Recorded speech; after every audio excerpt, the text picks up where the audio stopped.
యేసుక్రీస్తు నామములో నా ప్రేమ వందనాలు తెలియజేస్తూ దేవుని వాక్యంలో మిమ్మల్ని ఆహ్వానిస్తున్నా. ప్రియులారా,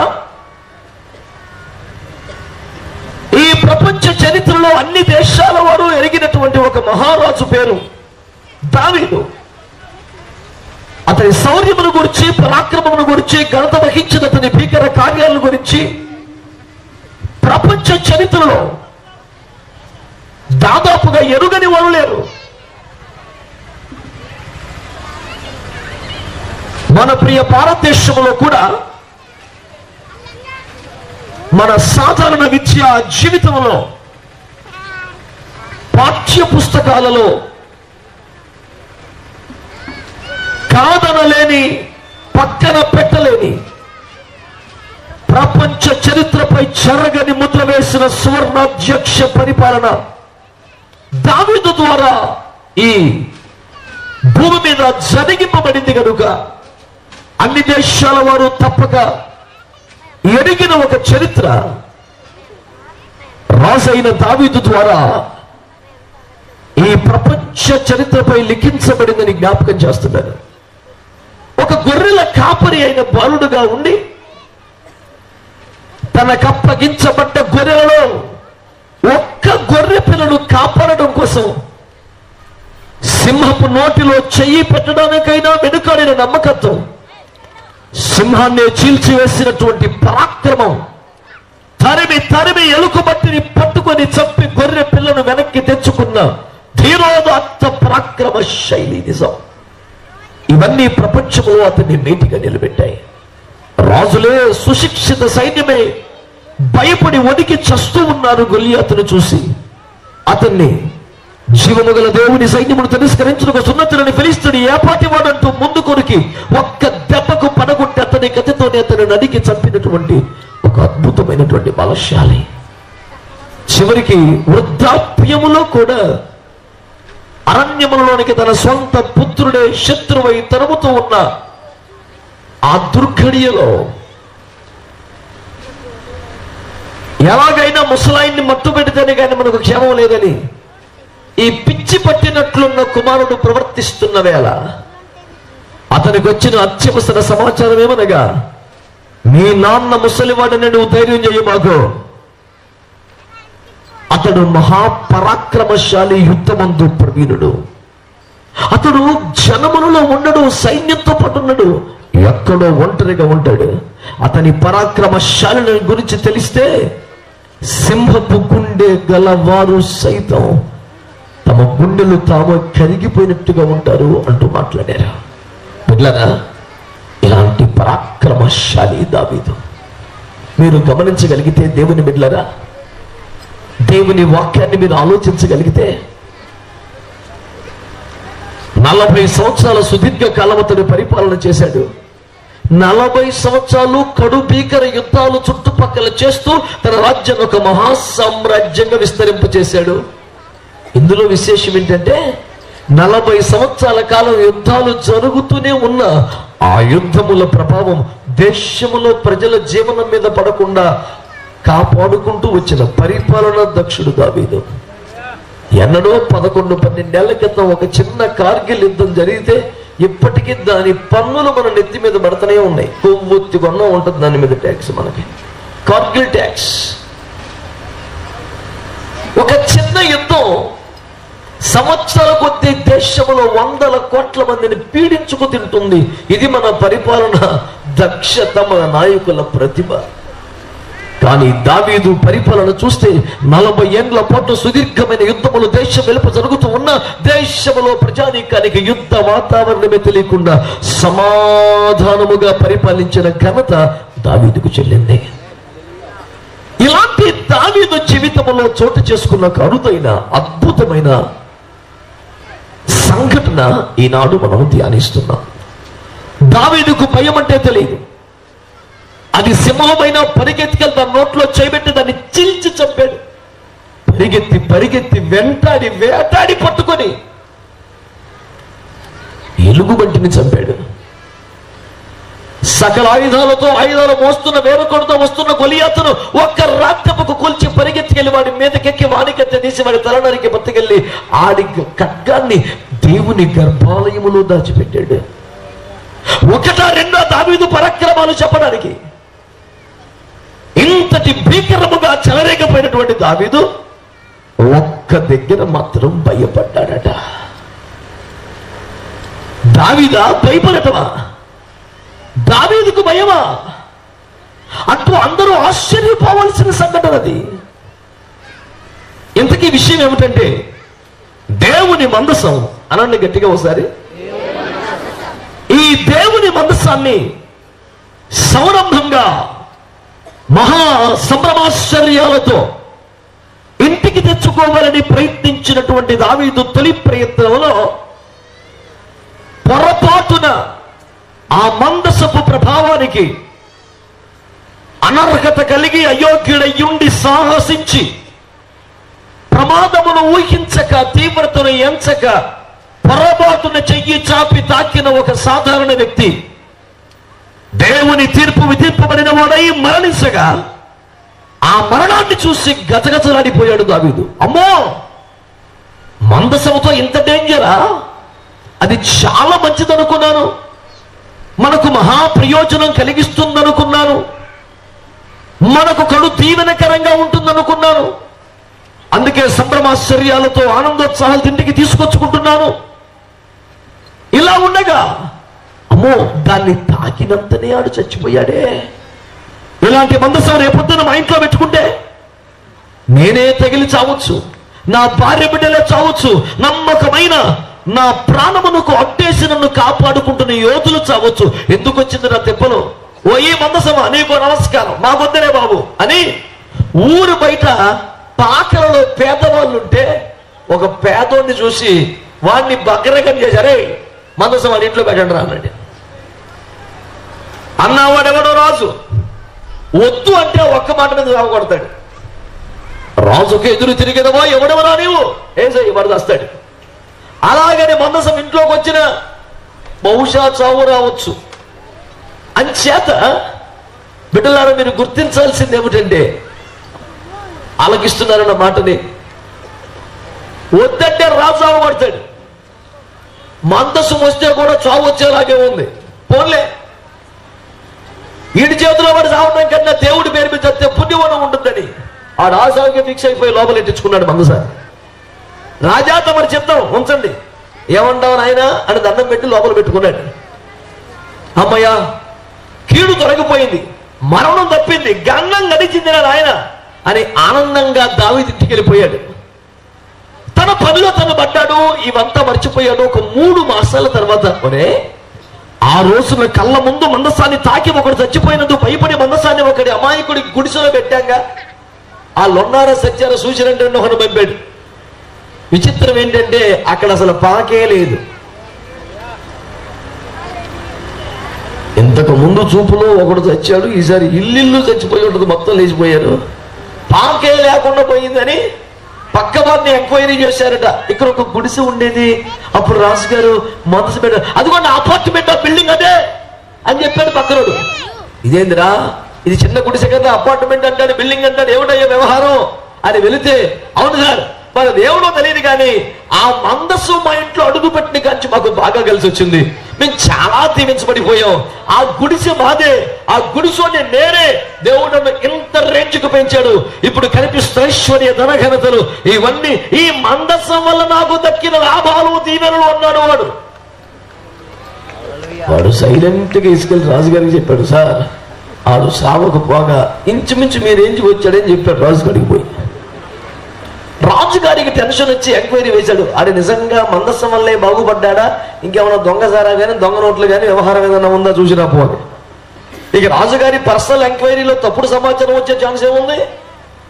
అన్ని రకాల పరిశోధించి ఏం మోసం లేదు సార్, ఏం తప్పుడు వ్యవహారం లేదు సార్, 100% యథార్థంగా సక్రమంగా ఉన్నాడు వాడు. ఈ 3 నెలల్లో దేవుని మందసము వాడు ఇంటిలోకి వచ్చిన కారణంగానే వాడు బాగుపడ్డాడు తప్ప వాడు ఆశీర్వదింపబడటానికి మరొక కారణమే లేదు అని వాడు చెబితే, ఈసారి దావీదు అమ్మో అనవసరంగా అపోహపడ్డాను, దానివల్లే చావుందనుకున్నాను, అది చంపేసేది తప్ప బతికించేది కాదని భ్రమపడ్డాను, ఆడు సావాల్సినోడే చచ్చాడు తప్ప అది చంపేసే టైపు కాదని నేను గ్రహించలేకపోయాను. దాన్ని గనక ఇంటిలోకి తెచ్చుకుంటే బాగుపడటం తప్ప, అది కూడా ఏ వడ్డీ వ్యాపారి కూడా బాగుపడలేనంత స్పీడ్గా అర్జెంటుగా వీడు ఎంత బేభత్సంగా సన్మార్గంలో సక్రమంగా బాగుపడిపోయాడు. ఈ మందసమే గనక నా దగ్గర ఉంటే ఇది దేశమునికే క్షేమం, రాజ్యమునికే క్షేమం, రాజుకే క్షేమం. ఈ మందసముని ఎలాగైనా తెచ్చుకోవాలని ఈసారి సైలెంట్ గా కాకుండా ఒక పెద్ద ఆర్కెస్ట్రా పెట్టాడు, వాయిద్యకారులు పెట్టాడు, గాయకులను పెట్టాడు, పెద్ద ట్రూప్ అంతా ఏర్పాటు చేశాడు. గాయకులు, యాజకులు, లేవీయులు, బొర్రోదు వారు, తాళములు వాయించువారు అందరిని పెట్టుకొని స్వయంగా తానే అభిషేకించబడ్డ ప్రతిష్ఠిత వస్త్రముగా ఎఫోదును ధరించుకొని దేవుని మందసము సన్నిధిలో నాట్యమాడుతూ ఆరాధన చేస్తున్నాడు. దేవునికి స్తోత్రం చెప్పండి గట్టిగా, చెప్పాలి గట్టిగా. ఇక దావీదు రాజునన్న సంగతి మర్చిపోయి, మరి దేవుని ముందు రాజు ఎవడు వేదెవడు, ఎవడైనా ఒకటే కదండి. ఆ సంగతిని గుర్తించిన వాడే. చాలా మందికి ఆ సంగతి తెలియదు. దైవ సన్నిధికి వచ్చా కూడా నేను ఒక ఆఫీసర్ని, నేను ఒక హైఫై ఫ్యామిలీకి చెందిన వ్యక్తిని, నేను ఒక క్యాడర్లో ఉన్నాను. కామన్ పీపుల్ లాగా చప్పట్లు కొట్టేస్తే ఏం బాగుంటుంది, చేతులు ఎత్తేసి కేకలేసి ఆరాధన నాట్యం చేస్తే ఏం బాగుంటుంది. దేవుని బిడ్డలారా, పరలోకములో దేవుని సింహాసనానికి 24 పెద్దలు చుట్టూ ఆవరించి ఉన్నవారే వారు సింహాసనాలు దిగి సాష్టాంగ పడి కిరీటాలు తీసి కాళ్ళగడ పెట్టి ఆరాధన చేస్తున్నారండి. నేను చెప్తున్నాను, నువ్వు దేవుణ్ణి ఆరాధించాలనుకున్నప్పుడు నెత్తి మీద కురీటం ఉంటే ఆరాధించలేవు, దాన్ని ఆయన కాళ్ళగడ పెడితేనే ఆరాధన కరెక్ట్గా వచ్చింది. స్తోత్రం చెప్పండి ఒకసారి. నేను ఆఫీసర్ని, నేను సో ఈ నానాదరిద్రం అంతా నెత్తిన మోస్తున్నప్పుడు నువ్వు ఆరాధన చేయలేవు. దాన్ని తీసి ప్రభు కాళ్ళ దగ్గర పెడితే చక్కని ఆరాధన. స్తోత్రం చెప్పండి ఒకసారి, చెప్పాలి చక్కగా. హల్లెలూయా, హల్లెలూయా.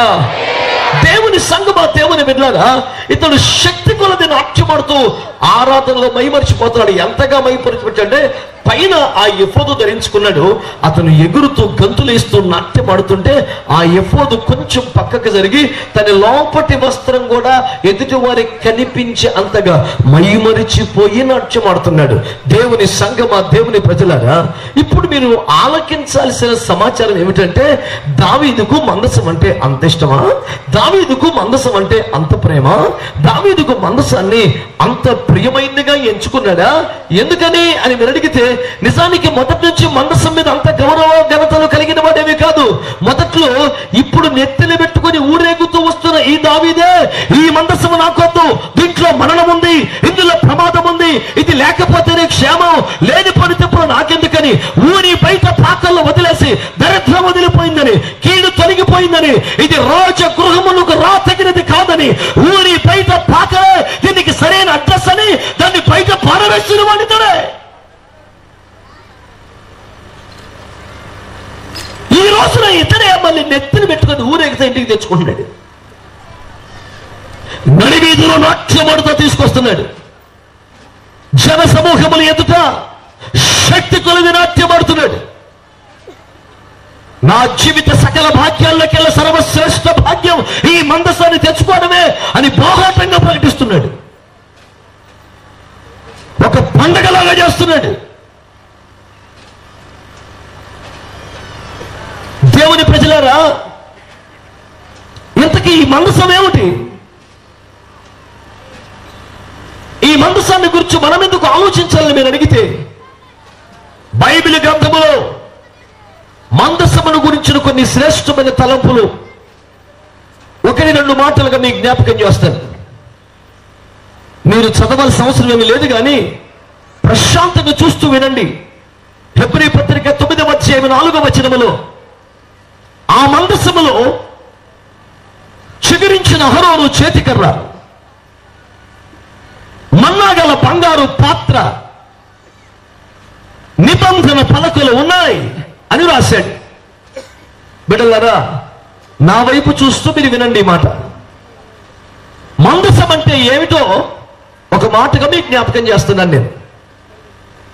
మందసం అంటే ఏమిటి అని అడిగితే బైబిల్ చెబుతోంది,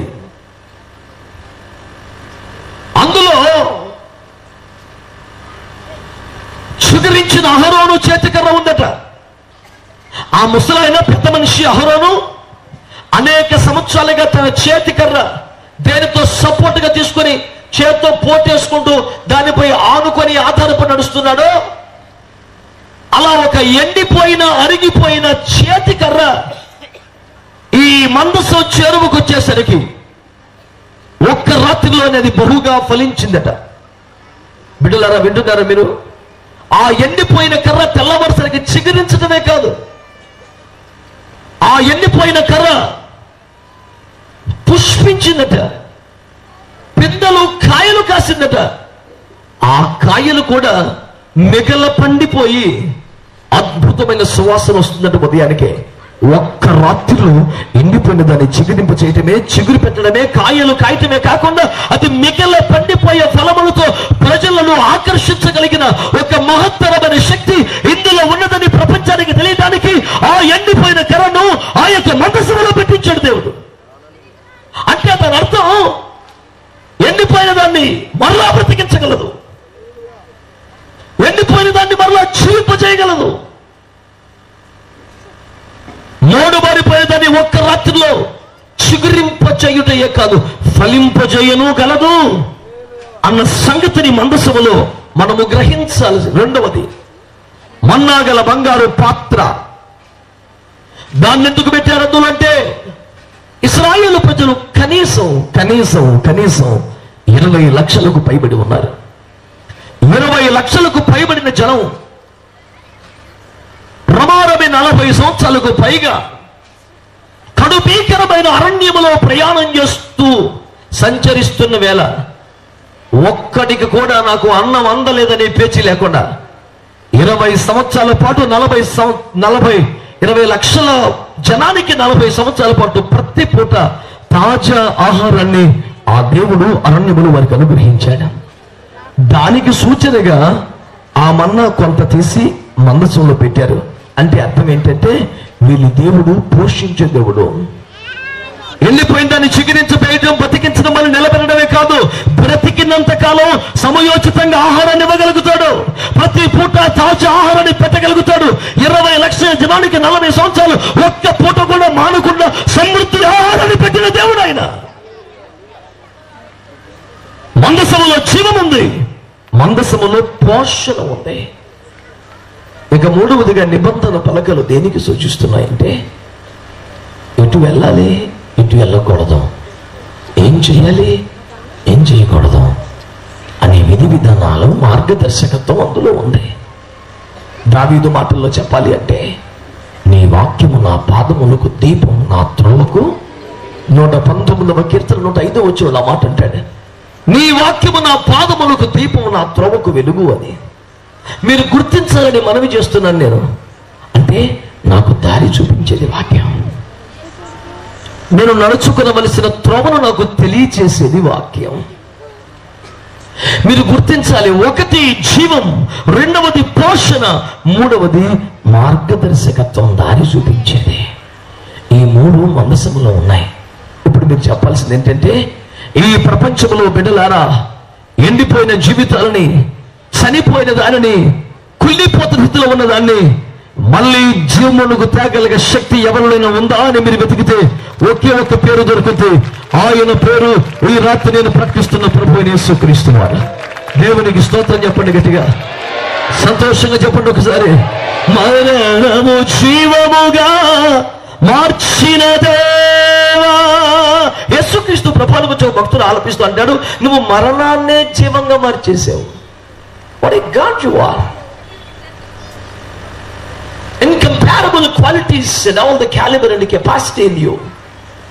వర్ణించడానికి, సరిపోల్చడానికి వీలు లేవు. అసమానమైన దేవుడు నీవు. ఎవరన్నితో సమానం చేయగలవు?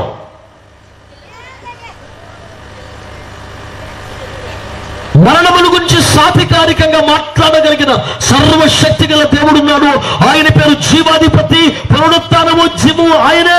ఆయన ప్రభువైన యేసుక్రీస్తు అని నేను మీకు జ్ఞాపకం చేస్తున్నాను. ఉదాహరణకి మరణానంతర జీవితాల గురించి మాట్లాడగలిగిన సాధికారికత ప్రపంచంలో ఈ ఒక్క బైబిల్ గ్రంథంలో తప్ప ఇంకెవరికి లేదని కూడా ప్రపంచ గ్రంథాల గురించి ప్రకటిస్తున్నారు. ఉదాహరణకి రాజీవ్ గాంధీ గారు దుర్మరణం పాలైన తర్వాత కాంగ్రెస్ పార్టీ వారు వారి అస్థికలను దేశంలోని పుణ్య నదులన్నింటిలో కలపాలని ఆశించారు. ఆశించి ఒక కలశములు అంటే కుండలో వారి అస్థికలు మన రాజమహేంద్రవనానికి కూడా పంపించారు, రాజమండ్రికి. అప్పుడు రాజమండ్రి కోటిలింగాల రేవు దగ్గర సర్వమత ప్రార్థనలు సమ్మేళనం ఏర్పాటు చేశారు. ఒక పూజారి గారు, ఒక ముస్లిం ఇమాం గారు, ఒక పాస్టర్ గారిని పిలిచారు. 3 మతాల వారు కూడా ప్రార్థనలు చేశాక ఆ అస్థికలను గోదాట్లో కలపాలనేది ఆనాటి కార్యక్రమం. అశేష ప్రజావాహిని సానుభూతితో అభిమానంతో వచ్చారు. సాధారణంగా మొదటి అవకాశం పూజారికి అనుగ్రహించబడింది. వారు హిందూ వైదిక ధర్మాలను అనుసరించి కర్మకాండ ఉత్తర క్రియలు జరిగించారు. ఆ తర్వాత ముస్లిం మత పెద్ద ఖురాన్ సున్నలను అనుసరించి వారు ఉర్దూలో ఆ కార్యక్రమం చేశారు. మొదటిది సంస్కృతంలో ఉంటుంది ఎక్కువ, రెండోది ఉర్దూలో ఉంటుంది. ఎవడి భాషలోనైనా అర్థమయ్యే ఫెసిలిటీ ఉన్నది బైబిలే కనుక చక్కగా పాస్టర్ గారు తెలుగులో మాట్లాడడం మొదలుపెట్టాడు. అతనికి ఎక్కువ సమయం ఏమి ఇవ్వరు, ప్రార్థన చేయమన్నారంతే. తాను చెప్పదలుచుకున్న 4 మాటలు ప్రార్థనలోనే చెప్పాల్సిన నేర్పు కలిగిన సువార్థికుడు గనుక చక్కగా ప్రార్థనలో ఆయన ప్రారంభించి, అయ్యా, మానవుడు నశించి నరకానికి వెళ్ళకూడదని, మరణం తర్వాత నిత్య జీవనం అనుగ్రహించాలని ఉద్దేశించి అందరిని మింగుచున్న మరణాన్ని మింగివేశావు, మరణాన్ని ఓడించావు, మరణ పుల్లు విరిచేశావు, సమాధిని గెలిచావు, తిరిగి లేచావు. నిన్ను విశ్వాసం వచ్చే వరకు ఇక మరణం లేకుండా చేశావు, పరలోక రాజ్యాన్ని ఇచ్చావు. లేకపోతే నరకంలో పడితే అగ్ని ఆనదు, పురుగు చావదు, అందులో ఎవరో పడకుండా కాపాడు బాబు అని గోలపెట్టి ప్రార్థన చేశాడు. ఈ ప్రార్థనలో మొత్తం నరకం, దాని భయంకరత్వం, పరలోకం, దాని సౌందర్యం మొత్తం అయిపోయింది. సువార్త ఇచ్చిన సమయంలోనే అయిపోయాక అందరూ ఆశ్చర్యచకితులయ్యారు. ఇందులో ఏదో విశేషం ఉందరా అని అర్థమైంది. కానీ ఒక హిందూ సాధువు పూజారి గారు ఆ పాస్టర్ గారిని పట్టుకుని, ఏమయ్యా, మరణం తర్వాత విషయాలు అంత సాధికారికంగా మాట్లాడుతున్నావు, ఇంత ఇన్ఫర్మేషన్ 12 సంవత్సరాలు వైదిక విద్యను అభ్యసించిన మాకే లేదు, నీకెక్కడికింత సబ్జెక్టు అని అడిగాడు. అప్పుడు పాస్టర్ గారు, అయ్యా, మీరు 12 సంవత్సరాలు వైదిక విద్యను అభ్యసించారు, నాకేం పెద్దగా చదువు లేదు, కానీ నేను ఒక్క బైబిల్ని చదువుకున్నానయ్యా, బైబిల్లో ఈ విషయాలన్నీ ఉన్నాయి బాబు అన్నాడు.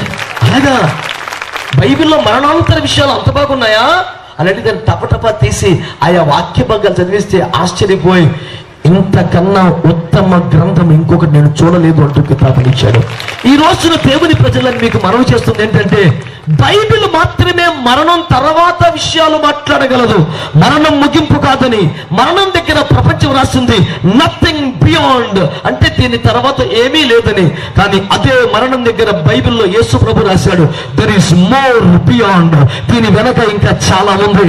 మరణం ఒక ముగింపు కాదు, మరణం ఒక మలుపు మాత్రమే. దీని తర్వాత అసలు జీవితం ఉన్నది, అది నరకమైన స్వర్గమైన మరణం తర్వాతే. యుగ యుగాలు ఆరని అగ్నిలో తీరని బాధతో మానని వేదనతో దాని బాధ సంబంధమైన పొగ యుగ యుగములు లేచుచుండగా ఆ అగ్ని బాధకు తాళలేక నువ్వు చేస్తున్న ఆక్రందనల కోడికే నరకం. ఆ భయంకర నరకాగ్ని తప్పాలంటే వ్యాధి లేని, రోగము రాని, దుఃఖము రాని, సమస్య ఉండని, అసలు చీకటే పడని, రాత్రి రాని ఆ మహిమ తేజో మహిమ రాజ్యానికి రావాలి అంటే, ఆ స్వర్గానికి చేరాలంటే యేసయ్యే మార్గం, పాప క్షమాపణ విధానం అని బైబిల్ చెప్పింది. ఏమిటట, 4 స్టేట్మెంట్లు ఇచ్చేసరికి బైబిలే గొప్ప అయిపోయిందా? లేదు లేదు లేదు. ఊరక మాట్లాడటమే గొప్ప అనుకుంటే నేను సరిపోతాను. బైబిల్ ఎందుకు? బైబిల్ మాటల వ్యవహారం కాదు, మరణాన్ని సవాలు చేసిన ఏకైక దేవుడు యేసుక్రీస్తు ప్రభువారు. ఇది మన నాయకుల్లాగా మీరు ముందు వెళ్ళడరని వెనకాల చూసుకుంటామనే రకంగా మనల్ని తన వెనక పెట్టి తను ముందు నడిచిన త్రిశాలి ప్రభు యేసుక్రీస్తు వారు. నాయకులకి నా దేవుడికి తేడా చెప్పనా? మీరు వెళ్ళండి, కేసు అయితే నేను చూసుకుంటా, బెయిల్ ఇప్పిస్తా అనే రకం మన నాయకులు ఉంటారు. మీకేమో ప్రాబ్లం వచ్చో చచ్చావా, వెనకాల ఫ్యామిలీని ఆదుకుంటాం, ఇంతకన్నా ఉత్తమ వాగ్దానం ఎవడు చేయలేడు. కానీ యేసు ప్రభు అంటాడు, నీ మరణాన్ని నేను వహిస్తాను, నా జీవాన్ని నీకు ఇస్తానన్న ఏకైక దేవుడు ప్రభు యేసుక్రీస్తు వారు. చివరికి మహాప్రేమ కలిగినటువంటి తండ్రిగా బైబిల్లో ఖ్యాతి గడించిన దావీదు కూడా బిడ్డలు అంటాడు, తన కొడుకు చచ్చిపోతే అబ్షాలోమా అబ్షాలోమా అడెవడు? కన్న కొడుకైనా దుర్మార్గుడై శత్రువుగా మారి అధికారం కోసం అడ్డదారులు వచ్చి నాన్నని చంపడానికి పదవిచ్యుతిని చేసి అడవుల్లోకి తరిమి అతన్ని చంపడానికి విఫల యత్నములు చేసి చేతగాక మిగిలిపోయి దేవుని శిక్షకు పాత్రమై దుర్మార్గపు చావు చేస్తే దరిద్రం వదిలిపోయింది అనుకోవాలి, పీడ విరగడైంది అనుకోవాలి, దేవుడు తీర్పు దించాడు అనుకోవాలి, న్యాయమే జరిగింది అనుకోవాలి, నాకు దేశానికి మంచి రోజులు వచ్చాయి అనుకోవాలి. కానీ ఆ దుర్మార్గ కిరాతక హంతక కొడుకు దగ్గర మోకాళ్ళ మీద పడి దావీదు రుమ కొట్టుకొని, అయ్యో నా కుమారుడు అబ్షాలోమా, మై సన్ అబ్షాలోమ్, నీకు బదులు నేను మరణించిన ఎంత బాగుండను అన్నాడు. బిడ్డలారా, నీకు బదులు నేను మరణించిన ఎంత బాగుండు అన్న మాటకి ప్రపంచం కన్నీరు పెట్టుకుందబ్బా. ఏమిటా ప్రేమ, ఎంత గొప్ప తండ్రి ప్రేమకి అస్సలు చిరునామాది.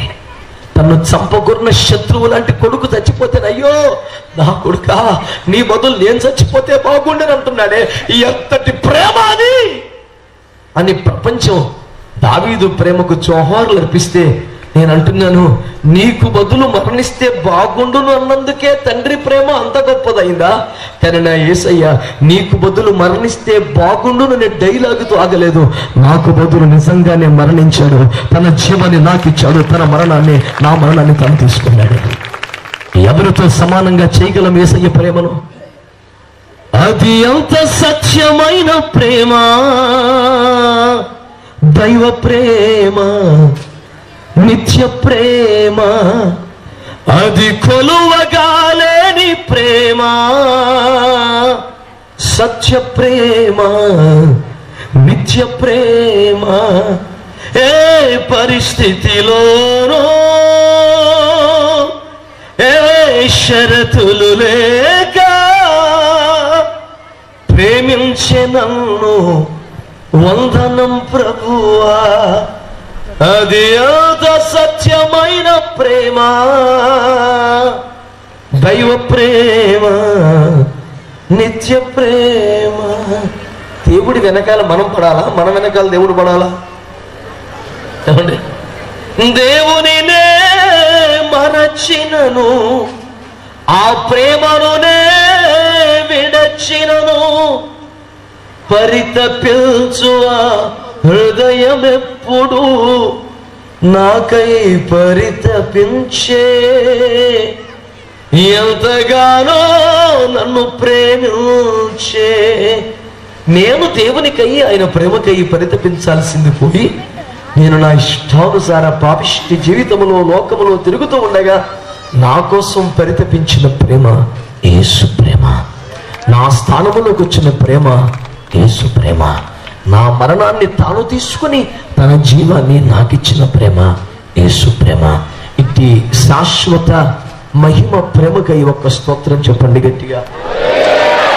అందరూ చెప్పారండి దేవునికి స్తోత్రం. చక్కగా చేతులు దాచుకొని కొత్త స్టైల్లో స్తోత్రాలు చెబుతున్నారే. కొత్త ట్రెండ్ ఏమన్నా ప్రారంభించారా? మనకే కొత్త ఫ్యాషన్లు ఏమొద్దండి, ఆ బైబిల్లో ఉన్న పద్ధతులే మనం పాటిద్దాం. స్తోత్రాలు చెప్దాం చక్కగా. మన దేవుడు స్తుతి నన్నదగిన దేవుడు. ఆమేన్ చెప్పాలి గట్టిగా. ఆమేన్ హల్లెలూయా. దేవుని సంగమా, దేవుని ప్రజలారా, మీరు జ్ఞాపకం చేసుకోవలసిన మాట ఈ రాత్రి మీ దృష్టికి తీసుకొస్తున్నారు. మరణాన్ని జీవంగా మార్చిన దేవుడు ఆయన. ఆయన నరావతారి 30 సంవత్సరాల జీవితంలో 33 సంవత్సరాల పరిచర్య కాలంలో చనిపోయిన ముగ్గురిని బ్రతికించాడు. తాను చనిపోయి 3వ నాడు తిరిగి లేచాడు. మరణమా నీ ముళ్ళెక్కడా, మరణమా నీ విజయం ఎక్కడంటూ మరణాన్ని సవాలు చేసిన ఏకైక వ్యక్తి ప్రభు యేసుక్రీస్తు వారు. మరణం గురించి అందరూ చెమట్లు బట్టి వస్తుంటే ప్రభు అన్నట్టు టెన్షన్ పడకండి. ఎవరికి నా ప్రాణాన్ని తీసుకునే అధికారం లేదు. నా అంతటి నేనే దాన్ని పెట్టుచున్నాను, నా అంతట మరలా దాన్ని నేను తీసుకుంటానండి. తీసుకుంటామని చూద్దాం అని చవగ్గా చులకనగా తీసుకున్నారు. కానీ తను ముందు చెప్పినట్టే సమాధి గుండె చీల్చుకుని నేటికి ఖాళీ సమాధి గొంతెత్తి సాక్ష్యమిస్తుండగా ప్రపంచమంతా ప్రతిధ్వనిస్తున్న మోగుతున్న విజయపు కేక, యేసు సజీవుడు. యోహాను వద్దకు వచ్చి ప్రభున్నాడు, ఇదిగో మృతున్నైతేనే గాని యుగ యుగమును సజీవుడును, మరణము యొక్కయు పాతాళము యొక్కయు తాళపు చెవులు నా చేతిలో ఉన్నాయి. స్తోత్రం చెప్పండి గట్టిగా. మీ దేవుడు అంత గొప్పవాడు అయితే చచ్చిపోయి మళ్ళీ బతికే అంత ఎందుకు సావకుండానే ఉండొచ్చుగా. చావకుండానే ఉంటే నువ్వు మరణంలో పారేసుకున్న తాళపు చెవులు ఎవరు తీసుకొస్తాడరా? అక్కడికి పోవద్దు. నువ్వు బారేసుకుంటేవి అటే పోతివి. మహానుభావులు మహాత్ములందరూ పోయి వెనక్కి రాకపోతుంది. ఎల్లొచ్చే కెపాసిటీ ఉన్నవాడు ఒక్కడే. మరి ఆయన పోకపోతే ఏంది ఇక మిగిలేదు ప్రపంచానికి? పెద్ద పాయింట్ తీశారని పిచ్చివాగుడు వాగుతున్నావు తప్ప ఆయన పోకపోతే విశ్వ మానవాళి మరణములో పోగొట్టుకున్న దానిని తిరిగి తేగలిగిన వాడు లేడు. దాన్ని తెచ్చుటకు యేసు మరణంలోకి వెళ్ళాడు. ఎల్లోడు మళ్ళీ వెనక్కొచ్చే ఫెసిలిటీ లేదు. అందుకే వెళ్ళడానికి భయం, వెళ్ళలేకపోవడానికి అశక్తత. కానీ వెళుతున్నాను మళ్ళీ వస్తానని చెప్పి వెళ్ళి చెప్పినట్టుగా తిరిగి వచ్చి నీవు కోల్పోయిన సమస్తాన్ని నీకు ఇవ్వడానికి సిద్ధముగా ఉన్న చాచిన గాయపడిన హస్తము రక్షకుడు ఒక్కడే. ఆయన పేరు ప్రభువైన యేసుక్రీస్తు వారు. సంతోషంగా స్తోత్రం చెప్పండి దేవునికి ఒకసారి. హల్లెలూయా. Yes, this is wonderful reason to praise God. Yes, he is risen. ఆయన నరకములో లేడు, పాతాళంలో లేడు. ఆ పరిశుద్ధుడు కుళ్ళు పట్టలేదు. మరణ వేదనలు ఆయన్ని బంధించి ఉంచుట సాధ్యము కనుక ఆయన లేచి సర్వ ప్రపంచములో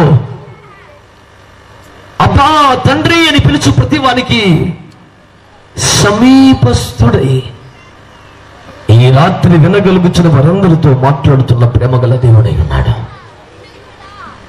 కనుక మందసములో పోషణ ఉన్నది, మందసములో జీవం ఉన్నది, మందసములో మార్గదర్శకం ఉన్నది. ఇవన్నీ కలిగిన వాడు ఎవడండి? ఎవడు ప్రపంచాన్ని పోషించగలిగిన వాడు? ఎవడు చనిపోయిన దానికి జీవాన్ని ఇవ్వగలిగిన వాడు? ఎవరు ఆకలి తీర్చగల దైవం? ఈ క్వాలిటీస్ అన్ని కూడా ఈ రాత్రి నేను ప్రకటిస్తున్న యేసుక్రీస్తు ప్రభువులో ఉన్నాయండి. ఆయన మరణించిన వారిని లేపలేదా? తాను చనిపోయి తిరిగి లేవలేదా? ఇక ఆహారం మాటకు వస్తే 20 లక్షల మందికి 40 ఏండ్లు ఆహారం ఇవ్వడమే కాదు, అఖిల బ్రహ్మాండానికి చరాచర జగత్తుకు మానవ కోటికి ఎప్పటికీ నిలిచి ఉండే జీవాహారముగా తన స్వంత శరీరాన్ని మార్చి ఇచ్చిన ఘనత ఒక యేసు ప్రభు వారికి మాత్రమే. దేవునికి స్తోత్రం చెప్పండి గట్టిగా. ఆయన నా శరీరము నిజమైన ఆహారము, రక్తము నిజమైన పానము. నా శరీరము రక్తము త్రాగువాడే నిత్య జీవము గలవాడు. అంత్య దినమున నేను వారిని లేపుతును. ఈ శరీరమును తినవాడు దేవుని మూలముగా నేను బ్రతుకుతున్నట్లు నా మూలంగా వాడు బ్రతుకుతాడని వాగ్దానం చేస్తున్న దేవుడు. మీ పితరులు మన్నా తిని కూడా చనిపోయారా? కానీ మీరు తిని ఎప్పటికీ చావకు బ్రతుకున్నట్లు దిగి వచ్చిన ఆహారం అని అన్నాడు. గెత్సెమనెలో దంచబడి కల్వరి పెనమ మీద కాల్చబడి నీ చేతికి జీవపు రొట్టిగా అనుగ్రహించబడ్డ దేవుడు జనముల ఆకలిని శాశ్వతముగా తీర్చిన జీవాహారము ఈ రాత్రి నేను ప్రకటిస్తున్న ప్రభువైన యేసుక్రీస్తు వారు. శరీరములో జీవించినంత కాలం నీకు దొరుకుటకు ఏదో కొద్ది మేత పెట్టిన వాడు మాత్రమే కాదు, అసలు మరణానికి వెళ్లకుండా నిత్య జీవ ఫలప్రదమైనగా నీ క్షణభంగురమైన జీవితాన్ని మార్చడానికి తానే ఒక అక్షయ ఆహారంగా మారి నీ చేతిలో నీ నోటికి అందించబడ్డ దేవుడు నేను ఆరాధిస్తున్న యేసయ్య. నువ్వు ఇంకెవరి దగ్గరికి వెళ్ళా నువ్వే నైవేద్యం పెట్టాలి, నువ్వే ఏదన్నా పెట్టాలి, నువ్వే నానా సాగులు తావాలి. కానీ నా ప్రభు దగ్గరికి వస్తే ఆయనే నీకు ఆహారం అవుతాడు. ఆయనే నీ పక్షంగా బలయ్యాడు. ఆయనే నీ బదులు మరణించాడు. ఆయనే నీకు ముందుగా అతి పరిశుద్ధ స్థలంలో ప్రవేశించి నీ కొరకు మార్గమే కాదు ఒక నివాసాన్ని సిద్ధం చేస్తూ, ఆ నివాసం కూడా ఫర్నిష్డ్ అకామిడేషన్, ఒక సింహాసనము కిరీటంతో రెడీ చేసి నిన్ను తీసుకెళ్ళటానికి అతి సమీపంగా రాబోతున్నాడు. ఇంతకన్నా మంచి దేవుడు ఎవరైనా ఉంటే ప్రపంచంలో వారి పేరు చెప్పొచ్చు. నేను మాత్రం చెప్పగలుగుతున్నాను, యేసు వంటి దేవుడి విషయంలో ఇంకొకడు లేడు. దేవుని బిడ్డలారా చెప్పండి గట్టిగా హల్లెలూయా, హల్లెలూయా. ఇంకా సంతోషంగా చెప్పండి గట్టిగా హల్లెలూయా. మరణమును మార్పిన దేవుడు ఆయన, మరణపు కోరలు పిక్కిన దేవుడు ఆయన. కనుక మందసము అంటే జీవం గాని, పోషణ గాని, మార్గదర్శకత్వం గాని సమృద్ధిగా ఉన్నవాడు ప్రభు అయిన యేసుక్రీస్తు వారు మాత్రమే. కనుక మందసం అంటే మరేదో కాదు, యేసయ్యకే సాదృశ్యం. అది స్తోత్రం చెప్పండి. మందసం అంటే ఏంటండి? చెప్పాలి గట్టిగా, చెప్పండి గట్టిగా. ఎందుకు అంటున్నామంటే ఆ మందసం ఒక తుమ్మకర్ర. మందసం ఒక సాధారణ భూమి మీద మొలిచిన చెట్టు. మీరు వినండి బిడ్డలారా, ఆ మందసము ఇలాంటి దైవోపయోగముగా మారుటకై, నీకు జీవమును క్షేమమును దారిని చూపుటకై మొదట నరకబడిందని జ్ఞాపకం చేసుకోండి. ఆ మందసముగా మారడానికి ఆ తుమ్మకర్ర నరకబడింది, చెక్కబడింది, కోయబడింది, మేకులకు బిగించబడింది. ఇంత చేయబడిన ఎక్కడ తుమ్మకర్ర నల్లని తనము కనిపించకుండా లోపట బయట బంగారు రేకుతో తాపడము చేయబడింది. ముమ్మాటికి ఇది ప్రభువైన యేసుక్రీస్తుకే సాదృశ్యం. ఎందుకంటే ఒక తుమ్మ చెట్టుగా నల్లగా ఏ ఆకర్షణ లేకుండా మహిమ కలిగిన దేవుడై ఉండి అతి సాధారణ జీవితానికి ఒక పశువుల పాకులోకి దిగి వచ్చిన దేవుడు ఆయన. ఆకర్షణ లేదు, ఎవరికి గబుక్కున పోయి హత్తుకోవాలి, ముద్దు పెట్టాలి అనిపించదు. ఒక పురిపాకలో ఉన్నాడు, పశువుల తొట్టిలో పడుకున్నాడు. ఎవరికి ముచ్చట కలుగుద్ది? ముద్దాడదామని దగ్గరికి వెళితే పంపే వస్తుంది కదా. ఆ పశువుల తొట్టి వలన ఆకర్షణ లేదు, ఆహ్లాదము లేదు, ఘనత లేదు. అలాంటి అభిషక్తుడు పూర్తిగా నరకబడ్డాడు, వధింపబడ్డాడు, ప్రాణమర్పించాడు. ఆయన చెక్కి వేశారు. బిడ్డలారా, ఆ ప్రభుని గురించి మీరు ఆలోచించారా?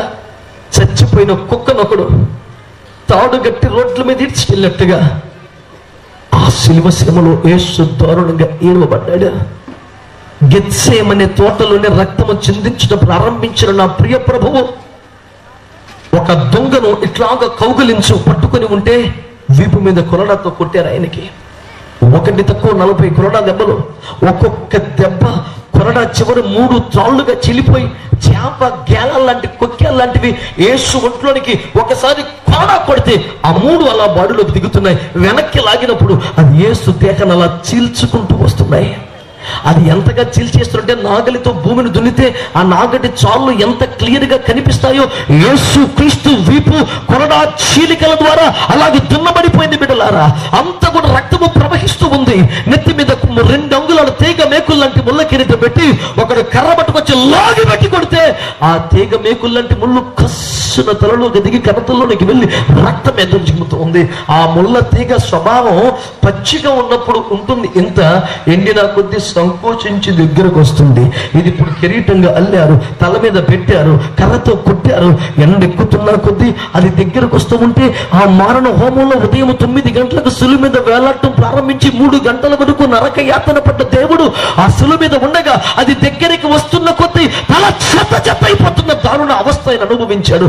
అంతేకాదు బిడ్డలారా, ఒకడు పరిగెత్తుకుని వచ్చి ఏమిట్రా ఇతగాడికి అందం సోకు అని దూషణలు మాట్లాడి లాగి పెట్టి చంప మీద కొట్టి గడ్డని లాగేస్తే ఆ గడ్డం వేర్లు కుదురులతో పాటు ఊడి ఊరాడడానికి మొక్క చర్మం అంతా పర్రు లేచి వచ్చింది. ఎర్రటి కందగడ్డలాగా మారి రక్తం బట కారిపోతూ ఉండగా ఒకడు కాండ్రించి ముఖాన్ని ఉమ్మేశాడు. ఎర్రటి రక్తం, తెల్లని ఉమ్ము, అబ్బో చూడలేని స్థితి. మనుషులు చూడనల్లని వాడిగా వ్యసనాక్రాంతుడిగా మాడిపోయాడు. ఎవరు ఆయన వైపు చూడలేకపోతున్నారు, తల ఊస్తూ ఉన్నారు. అయ్యో, దూరం నిలబడి చూస్తున్న వానికి ఆ కొయ్య మీద ఏదో ఎర్రటి వస్త్రం ఆరవేసినట్లుగా ఉంది తప్ప నర రూపమైనా కనిపించకుండా తల చితికిపోతుంది, ముఖము చెక్కివేయబడింది, ఒళ్ళంతా పొడబడుతుంది, పక్కలో పెళ్ళిపు పోటు, కాల్చెత్తుల్లో మేకులు, ఇదిగో వీపంతా తున్నబడింది. ఇలా అణువు గాయపడగా దేవుని బిడ్డలారా వింటున్న సమస్త ప్రజానీకమా, ఇది అబద్ధం కాదే, సిలువ భ్రమ కాదే, సిలువ మరణము అదొక మాయా పుటకం కాదే. ప్రపంచ చరిత్రలో రక్తాక్షరాలతో రాసిన వాస్తవ చరిత్ర. నా యేసు జన్మించిన నిజం, కొట్టబడింది నిజం, గాయపడింది నిజం, రక్తం కార్చింది నిజం, చావుని చంపి తిరిగి లేచింది కూడా నిజం. ఆ తుమ్మకర్ర నరకబడింది, చెక్కబడింది, మేకులతో బిగించబడింది. ఎంత చేస్తే కూడా ఎక్కడ తుమ్మకర్ర ఆ నల్లని రంగు కనిపించకుండా ఆ పెట్టెకు లోపట బయట బంగారం అద్దబడింది. బంగారు రేకు తాపడం చేశారు. తుమ్మకర్ర నరావతారం ఎత్తిన శరీర నైజానికి గుర్తయితే ఆ బంగారం యేసయ్య దైవత్వానికి సాదృశ్యం. ఆయన రక్త మాంసాల్లో పాలివడయ్యాడు, శరీరమును దాల్చి లోకానికి వచ్చాడు. అయినా పాపులలో చేరని వాడిగా ఉన్నాడు, పాపము చెయ్యని వాడుగా ఉన్నాడు. అంతేకాదు అసలు పాపమే ఎరుగని వాడిగా ఉన్నాడని లేఖనం సాక్ష్యమిస్తోంది. అంటే ఆయన లోపట చూసినా తుమ్మకర్ర కనపడదు, బయట చూసినా తుమ్మకర్ర కనపడదు. లోపట బయట బంగారం అనే దైవత్వముతో ఆయన బాల్యములో గాని యవనములో గాని మరణించే గడి వరకు లోపట బయట ఎటు చూసిన దైవత్వమే దైవత్వమే దైవత్వము గాని మనుష్య రీతిగా నడుచుకున్నవాడు కాదు, శరీరాశులతో బతికినవాడు కాదు, మానవ ఆవేశాలు కనపరిచిన వాడు కాదు. మత మత్సర లోప మోకములతో అరుషత్ వర్గాలతో అణగారిపోయిన రకం కాదు. కోరికలను జయించిన వాడు, ఆశలను చంపుకున్నవాడు, ప్రపంచాన్ని ఏలినట్లుగా పాపమునే జయించి చావునే చంపి తిరిగి లేచిన ఏకైక ప్రభువు ఈ రాత్రి మీకు ప్రకటిస్తున్న ప్రభు యేసుక్రీస్తు. కనుక మందసం అంటే మరెవరో కాదండి, మన ప్రభు యేసయ్య మందసం. ఇలాంటి మందసాన్ని నా హొద్దురా బాబుని ఊరు బయట పాకల్లో పెట్టాడు దావీదు. ఎందుకంటే ఈ రాజుగారికి కావాల్సింది ఏంటంటే డబ్బు. రాజు చిరంజీవి యగునుగాక అంటే మనసు ఉల్లాసంగా ఉంటుంది, కానీ రాజా నువ్వు ఒకవేళ మరణించవచ్చు అంటే భరించలేడు. బాబు ఎందుకు వచ్చిందో లేనిపోడు సాబు, ఇది వారాయి అంటే ఊరు బయట పాకల్లో పెట్టాడు. బిడ్డలారా, ఈరోజు ఏం చేస్తున్నాడు? ఎత్తిని పెట్టుకుని ఊరేగుతా తన శరీరమును వస్త్రాన్ని కూడా మర్చిపోయి మర్చిపోయి నాట్యం ఆడుతున్నాడు. ఎంతకన్నా నాకేం అక్కర్లేదు, ఈ మందసం ఉంటే చాలని పిచ్చు కొట్టిన వాళ్ళగా డ్యాన్స్ చేసుకుంటూ తెచ్చుకున్నాడు. స్తోత్రం చెప్పండి ఒకసారి, సంతోషంగా చెప్పండి. మరి ఇదే వ్యక్తి ఒకప్పుడు ఏమన్నాడు? నాకొద్ది మందసం, ఇది మాలాంటి రాజగృహములలో ఉండున్నది కాదు, ఊరి బయట పాకలకే ఇది పరిమితమని పెద్ద పోజు కొట్టాడు, పెట్టిపోయాడు. చచ్చినట్టు కాళ్ళగడకొచ్చి నెత్తినెత్తుకొని డ్యాన్స్ చేస్తున్నాడు. ఇప్పుడు నేను చెప్పే సువార్త వినండి బిడ్డలారా. అనవసరంగా దావీదు ఎందుకు అడ్డుపోసుకుంటావు అని నన్ను అనబాకండి మీరు. దావీదే కాదు, ఇప్పుడున్న చాలా మంది భక్తులు కనుక ఇప్పుడు మీతో మాట్లాడుతున్న మేము సహా ఆది నుంచి యేసుబాబు నెత్తికెత్తుకున్నాం కాదండి. ఈ దేవుడు మా వద్దురు బాబు లేని పోతాలకు మాకెందుకు కానీ ఊరు బయట భాగంలో పడేసిన బ్యాక్టీలో మేము ఉన్నాం. మాకెందుకు వచ్చిందిరా బాబు ఇది? మనం ఎందుకు తగ్గదు, మనం ఉన్నత వర్గాల వారిని, ఈ అధములకు చెందిన నిమ్మన జాతుల దేవుడు మనకెందుకు అంటూ చాలా సన్నాయి నొక్కులు నొక్కి బయట పెట్టి సావు తప్పి కన్నులు అట్టుపోయాక వెళ్ళి ఎత్తినట్టు తెచ్చుకున్నాం. స్తోత్రం చెప్పండి ఒకసారి, సంతోషంగా స్తోత్రం చెప్పండి గట్టిగా. హల్లెలూయా. ఈ రోజు నేను చెప్తున్నది ఒక రాజుగారి సాక్ష్యం, ఒక శాస్త్రి గారి నోట్లో మీరు విన్నారు. ఇందులో అబద్ధం ఏమీ లేదు, అంతా నిజమే. స్తోత్రం చెప్పండి ఒకసారి, చెప్పాలి గట్టిగా, సంతోష స్తోత్రం. హల్లెలూయా. యేసు నీ దేవుడు, యేసు నా దేవుడు, యేసు మన దేవుడు, యేసు అందరి దేవుడు. ఈ సౌండ్ ఇవ్వాలి, మొన్న లేదది. మొన్న సౌండ్ ఏంటి? యేసు మాలమాదిగల దేవుడు, యేసు బ్రిటిష్ వారి దేవుడు, యేసు అన్య మతాలకి చెందినవాడు. మనకొద్దురా ఊరు బయట పాగల పెట్ట పాగల మన ఈదులోకి రాకూడదు.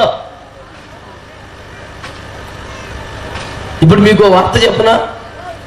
ఈ వీధులన్నీ బయలుదేరి ఇప్పుడు ఈ పాకల కాడికి వచ్చి మోసుకెళ్తున్న యేసుబాబుని చప్పటి కొట్టండి గట్టిగా వస్తారు. రాజు మెడల రవితేజము ఎక్కడికి? పాకల కాడికి. ఎందుకు? దేవుడిని తెచ్చుకుంటానికి. తప్పుద్దా నాయన, నువ్వు పారేసుకున్నావుగా ఎత్తుకొచ్చుకో. వెస్ట్ గోదావరిలో శాస్త్రం ఉంది, పారేసుకున్న చోటగా ఎత్తుకోరా అని. స్తోత్రం చెప్పండి ఒకసారి. తప్పేదేముంది నాయన? ఈరోజు మీరు గమనించాలి, నిజానికి మందసములో మరణం ఉందా? మందసములో కీడుందా? మందసములో ద్వేషం ఉందా?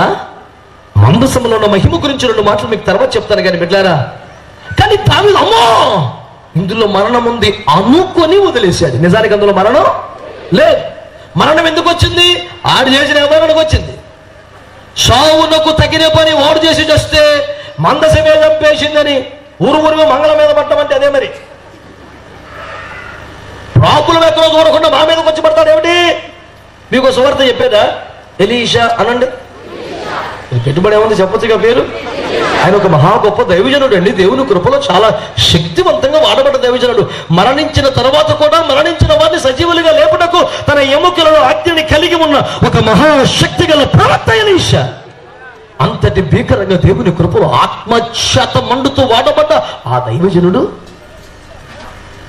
ఒకనొక సందర్భాన, బిడ్డలారా నా మాట జాగ్రత్తగా వినండి, ఒకానొక సందర్భాన వినండి వినండి వినండి, షోమ్రోను పట్టణంలో కరువు వస్తే, అయ్యో ప్రభా కరువు తీసే ప్రభా అని ప్రజల కోసం ప్రార్థన చేస్తూ ఉంటే రాజుగారు పాదయాత్రకు బయలుదేరాడు గోడ మీద. ఆనాటి ప్రాకారపు గోడలు ఇలాంటి ప్రహరీ గోడల్లో ఉండవండి, రథం పరిగెత్తొచ్చు అలా ఉంటుంది గోడ.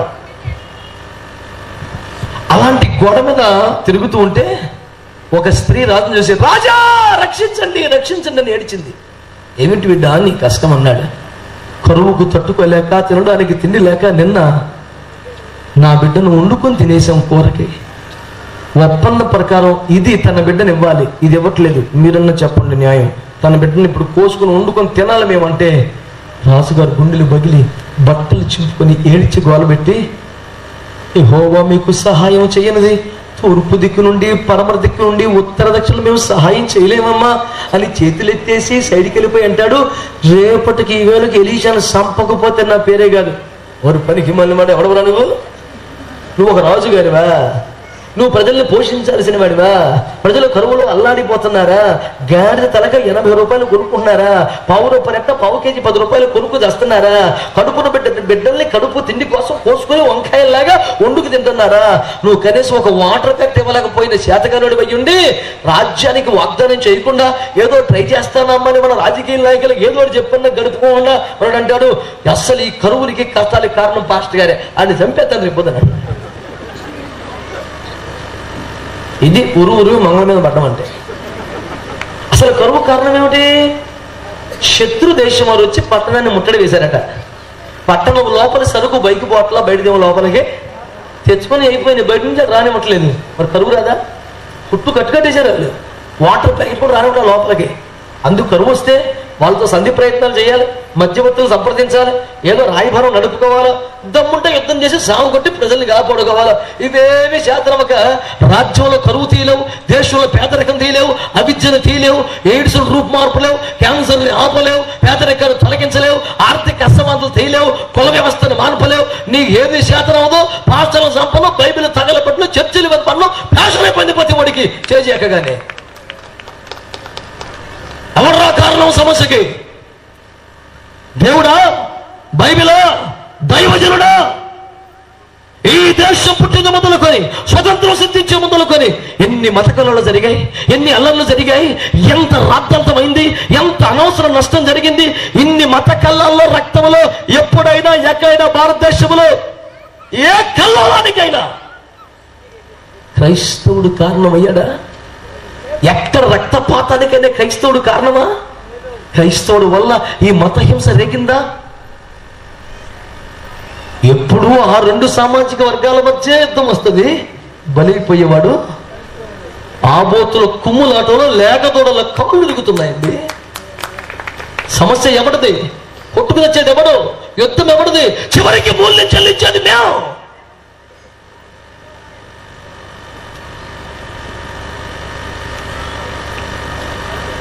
న్యాయం గురించి మాట్లాడతారు, చట్టం గురించి మాట్లాడతారు. ఎవరు న్యాయం చేస్తున్నది? ఈ రాత్రి ఒక సత్యాన్ని మీకు ప్రకటిస్తున్నాను. న్యాయం చేతగాని స్థితిలో అనవసరంగా పెరిగిపోతున్న అసహనాన్ని మా మీద రుద్దవద్దు. మేము నీకోసం ప్రార్థన చేస్తున్న దేవుని ప్రేమ కలిగిన వాళ్ళం. రేపు ఈ వేళకి ఎలీషాను చంపుతానంటే ఎలీషా ఏమన్నాడు తెలుసా? చూసుకుందాం అయితే అనలేదండి. ఈ రాత్రి అంతా ప్రార్థన చేస్తాను ఆవిడ నేను తేలిపోద్దాం అనలేదండి. కరెక్ట్గా రాజుగారి ఇంటికే డైరెక్ట్గా వెళ్ళిపోయి,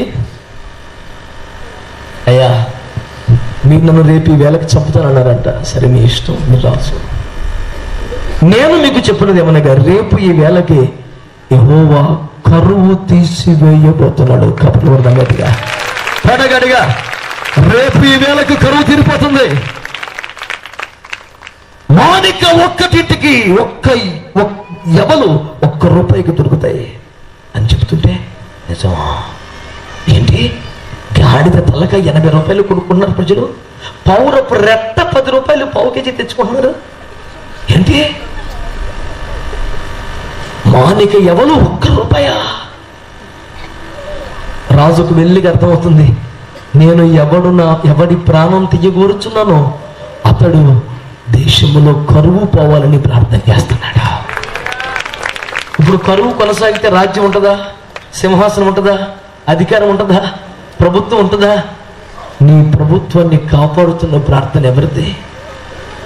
నీ కుర్చీకి నీళ్లు రాకుండా అడ్డుపడుతున్న కన్నీరు ఎవరిది? నీవు తిని పడుకుంటే నీ కోసం సరిహద్దులో భద్రతా దళం వలె కన్నీరు కార్చి ఉపవసించి ఏడుస్తున్న వ్యక్తిని ఎవడు?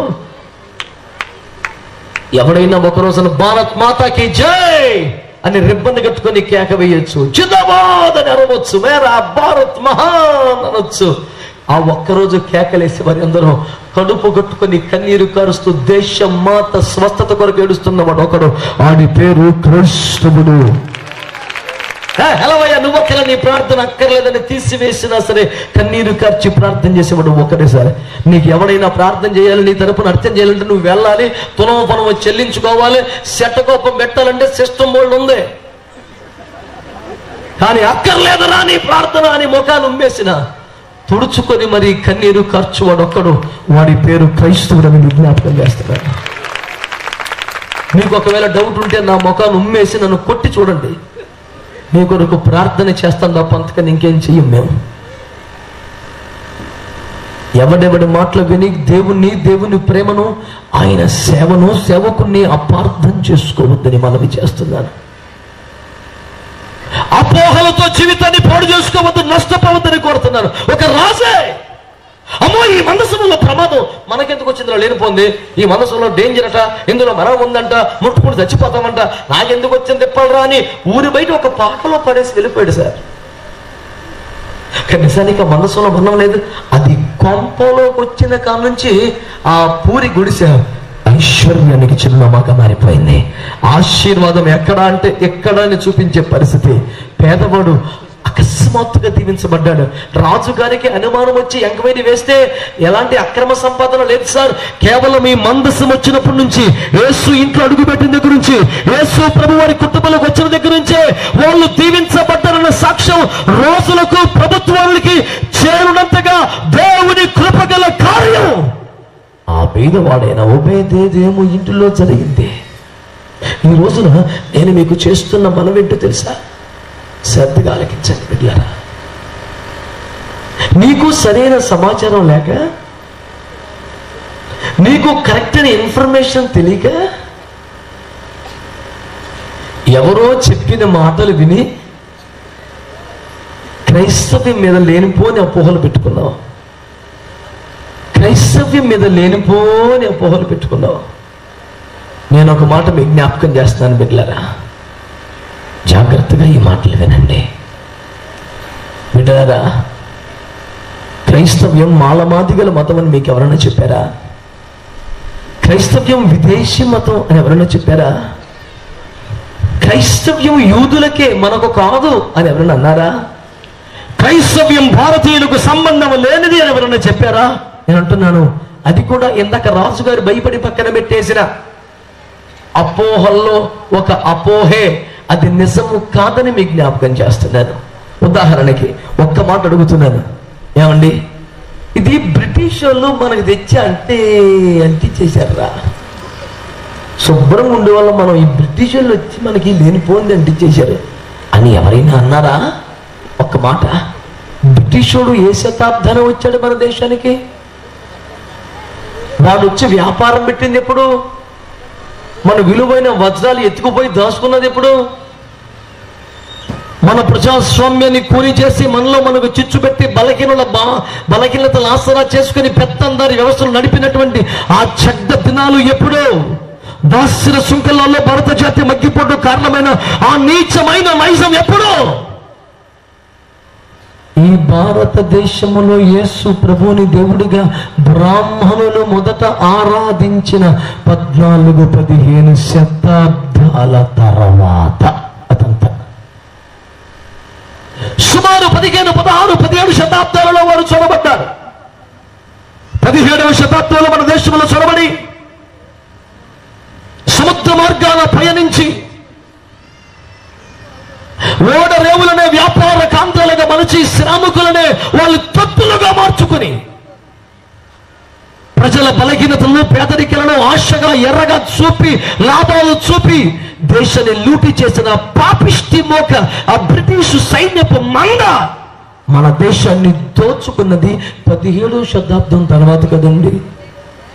మరి భారతదేశంలో యేసే దేవుడు అని ఆరాధించింది ఎప్పుడండి?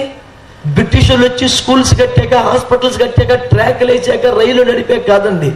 క్రీస్తు శకం మొట్టమొదటి శతాబ్దములో యేసు క్రీస్తు ప్రభు వరకున్న 12 మంది శిష్యుల్లో ఒకడైన తోమ భారతదేశానికి వస్తే, కేరళ మద్రాసు ఉమ్మడి రాష్ట్రంలో సువార్త చేస్తే, ఆ సెయింట్ థామస్ మౌంటైన్ నేను చెన్నైలో చెబుతున్నటువంటి ఆ కొండ దగ్గర ప్రార్థన చేసుకుంటూ ఉండగా కొంత మత ఛాందసవాదులు వచ్చి వెనుకగా బల్లెముతో పొడిచి చంపితే బల్లెము వీపులో వేలబడుతుండగా సుమారు 5 కిలోమీటర్లు పరుగున వచ్చి మందిరాన్ని మోకరించి ప్రార్థించి చనిపోయిన దైవజనుడు కాదా తోమా?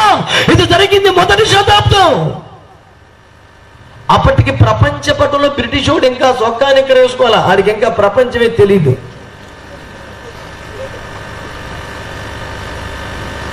వాడు పుట్టలేనప్పటికీ భారతదేశంలో క్రైస్తవ్యం పుట్టిన నాటికి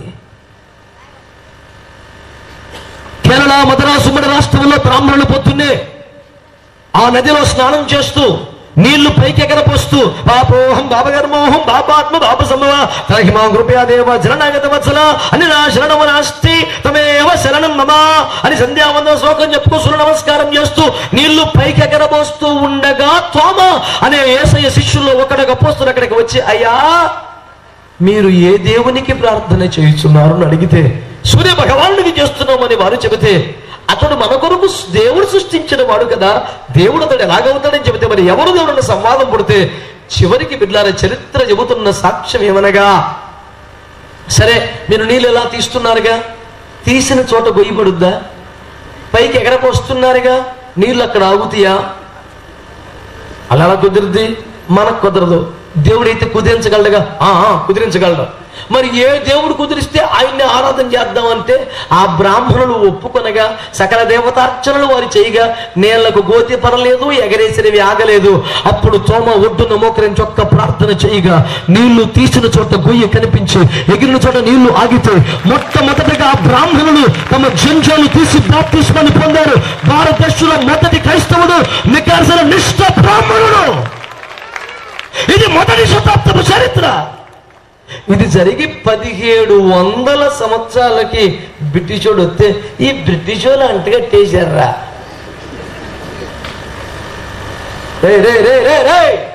తాడి చెట్టు ఎందుకు ఎక్కేవరు అంటే, తాడి చెట్టు దోడ గడ్డి కోసం అండి అన్నాడంట. ఏమన్నా తలహైందా? ఏదో చెప్తారండి, వాస్తవాలు కాదు. సంబంధం ఉందంటారా? మొదటి శతాబ్దంలో భారతదేశంలో క్రీస్తు ప్రభుని ఆరాధించడం ఏంటి? 17వ శతంలో ఈడొచ్చి పరిపాలన పేరు మీద ఆవిడ సరుకు తిప్పుకోవడానికి రైలు వేసుకొని స్కూల్ కట్టుకొని పేదలకు ఏదో సేవ చేసి హాస్పిటల్ కడితే వీళ్ళ వల్ల మొత్తం వచ్చేసిందిరా. ఇంతకంటే అమాయకం చెప్పనా? అమెరికా కూడా ఇంకా మన అసలు పొట్టే పొట్ల. కొలంబస్ అమెరికాని కనుక్కున్నదే 14వ శతాబ్దంలో.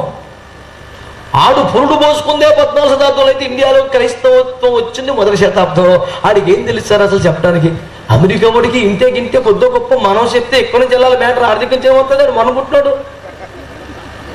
ఈ పెద్దంతరం చిన్నంతరం లేదండి. ఆడు 4 రూపాయలు ఇస్తాడు గొప్పడా?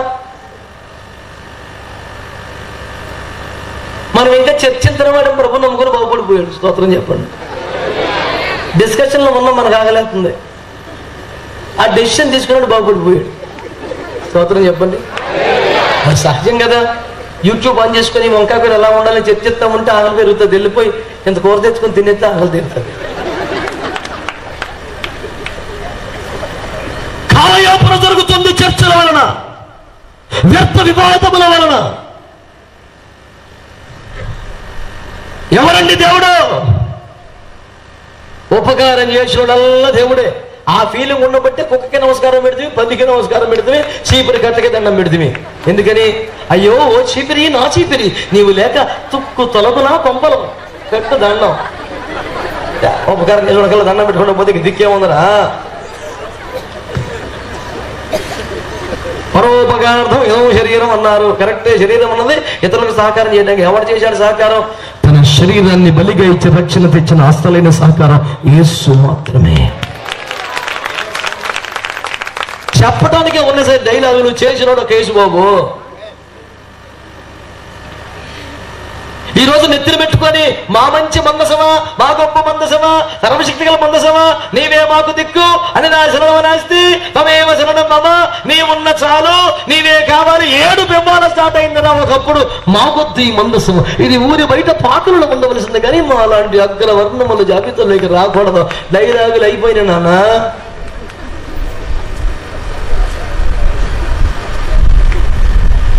వాస్తవాలు గమనించాలి. తెలియక అపోహ సార్. ఆ మరణం అమ్మో నేను ఎందుకన్నా మంచిది, మనం చచ్చిపోతామేమో తెలియక, సమాచారం ఎరగక. యూదుల దేవుడు యూదుల దేవుడు ఏంటి సార్ యూదుల దేవుడు? ఆ యూదులు మా హొద్దర బాబితరని చంపేసిన వాళ్ళు వాళ్ళు. మా దేవుడు కాదు మావాడు కదా, నాలుగు సాగు కొడితే నువ్వు పోయి లేదులే మీ వాళ్ళే చంపేసినా మీ ఓడే. ఏంటిది? ఆలోచించాలి. ఒక మాట మాట్లాడాలి. వాళ్ళేమో మా హొద్దెతనం, ఇతనికి మాకు సంబంధం లేదు, వీడు యువత మొత్తాన్ని బస్టు పట్టించేస్తున్నాడు, మాకు అన్ని వ్యతిరేకంగా రూల్స్ పెడుతున్నాడు, ఈ తిప్పలు మా వద్దు, చంపేసి పారేసారు వాళ్ళు అవతల. అయినా సరే మీరు ఎన్నైనా చెప్పుడి, అతడు యూదులకే దేవుడు. ఆయన ఎవడన్నాడంట? పంచపాండవులు మంచకోళ్ళలాగా ముగ్గురని 2 ఏళ్ళు చూపించి ఒక అంకేశాడట. పంచపాండవులట మంచకోళ్ళలాగా ముగ్గురట 2 చూపించాడు, ఒక అంకేశాడు. దేనికి పొంతనం ఉన్నది? బోడుగుండికి మోకాలకి ముడేస్తాం తప్ప, చిత్తపద పని పనికి హిమాలయ పనులు తప్ప. ఈ రాత్రి ప్రకటిస్తున్న సత్యాన్ని వినండి. ఎవరండి దేవుడు? భయపెట్టినందుక, ఉపకారం చేసినందుక? మన కోసం బలిపోయిన వాడు ఒకడున్నాడు, మన కోసం రక్తం కార్చిన వాడు ఒకడున్నాడు, మన మరణాన్ని తన తీసుకుని తన జీవాన్ని మనకిచ్చిన దేవుడు ఒకడున్నాడు. అందుకే అన్నిదా శరణం నాస్తి తమేవ శరణం మమ, నీవు తప్ప వేరొక దిక్కు లేదు మహాప్రభు అంటూ ఆయనకి దండం పెట్టి బిడ్డలు ఈ రోజున బయలుదేరుతున్నారు ప్రపంచవ్యాప్తంగా. దేవునికి ఒక స్తోత్రం చెప్పండి గట్టిగా, స్తోత్రం చెప్పండి గట్టిగా. అగణిత స్తోత్ర ప్రణుత పతితావన వందిత శుభగుణ శారీ మానవ మోచక దయాంబురాసి అగణిత దూత ప్రణుత పతితావన. ఆ గణిత దూత, లెక్కింపలేని దూతల ప్రణుత స్తుతుల పతితావన ఈ రోజున ఆలకించగలిగితే దేవుని సన్నిధిలో ప్రభు నీతో మాట్లాడుతున్న సత్యాన్ని నువ్వు గమనించాలి. ప్రభు నేను దర్శిస్తున్న వేళ ఆలకించమని ఆలోచించమని కోరుతున్నారు. ఈ రోజున యేసు ప్రభు మా దేవుడని ప్రపంచవ్యాప్తంగా తిరుగుతున్న వాళ్ళు, భారతదేశం ఎత్తిన పెట్టుకుని మోస్తున్న వాళ్ళందరూ చివరకు నాలాంటి ఒక దీన సేవకుడు సహా మొదటి నుంచి ఇందులో వాళ్ళమేం కాదండి, మా వద్దురా బాబాని పక్కన పడేసిన వాళ్ళమే. ఇప్పుడు ఇంతకన్నా గతి లేదని నడు రోడ్డు మీద ఒప్పుకొని నెత్తిని పెట్టుకొని ఊరేగుతున్నాం. స్తోత్రం చెప్పండి గట్టిగా, చెప్పండి గట్టిగా, హల్లెలూయా. భారతదేశానికి యేసు ప్రభుకి ఎలాంటి సంబంధం లేదండి. మీరెన్ని చెప్పినాను అంటాడు ఒకడు. సరే నేను ఒక మాట అంటాను, భారతదేశానికి యేసు ప్రభుకి సంబంధం లేదు. ఓకే ఓకే ఒప్పుకుందాం. మరి భారతదేశానికి చతుర్వేదానికి సంబంధం ఉందా? ఏముంటో సైలెన్స్ ఉందా లేదా? అమ్మో, చాలా అద్భుతమైన వ్యక్తుల్లో ఉన్నారు. భారతదేశానికి చతుర్వేదానికి సంబంధం ఉందా? సంబంధం ఏమిటిరా? అవి మనవి అనాలి కదా. అవి పుట్టింది ఇక్కడ, రాసిన వాళ్ళు ఆర్యులు, బ్రాహ్మణోత్తములు. ఏమన్నా నేను అన్నాను. మరి భారతదేశానికి వేదాలకి సంబంధం ఉంటే రెండవ ప్రశ్న, వేదాలలో యేసు క్రీస్తును గురించిన ప్రస్తావన ఉందా లేదా?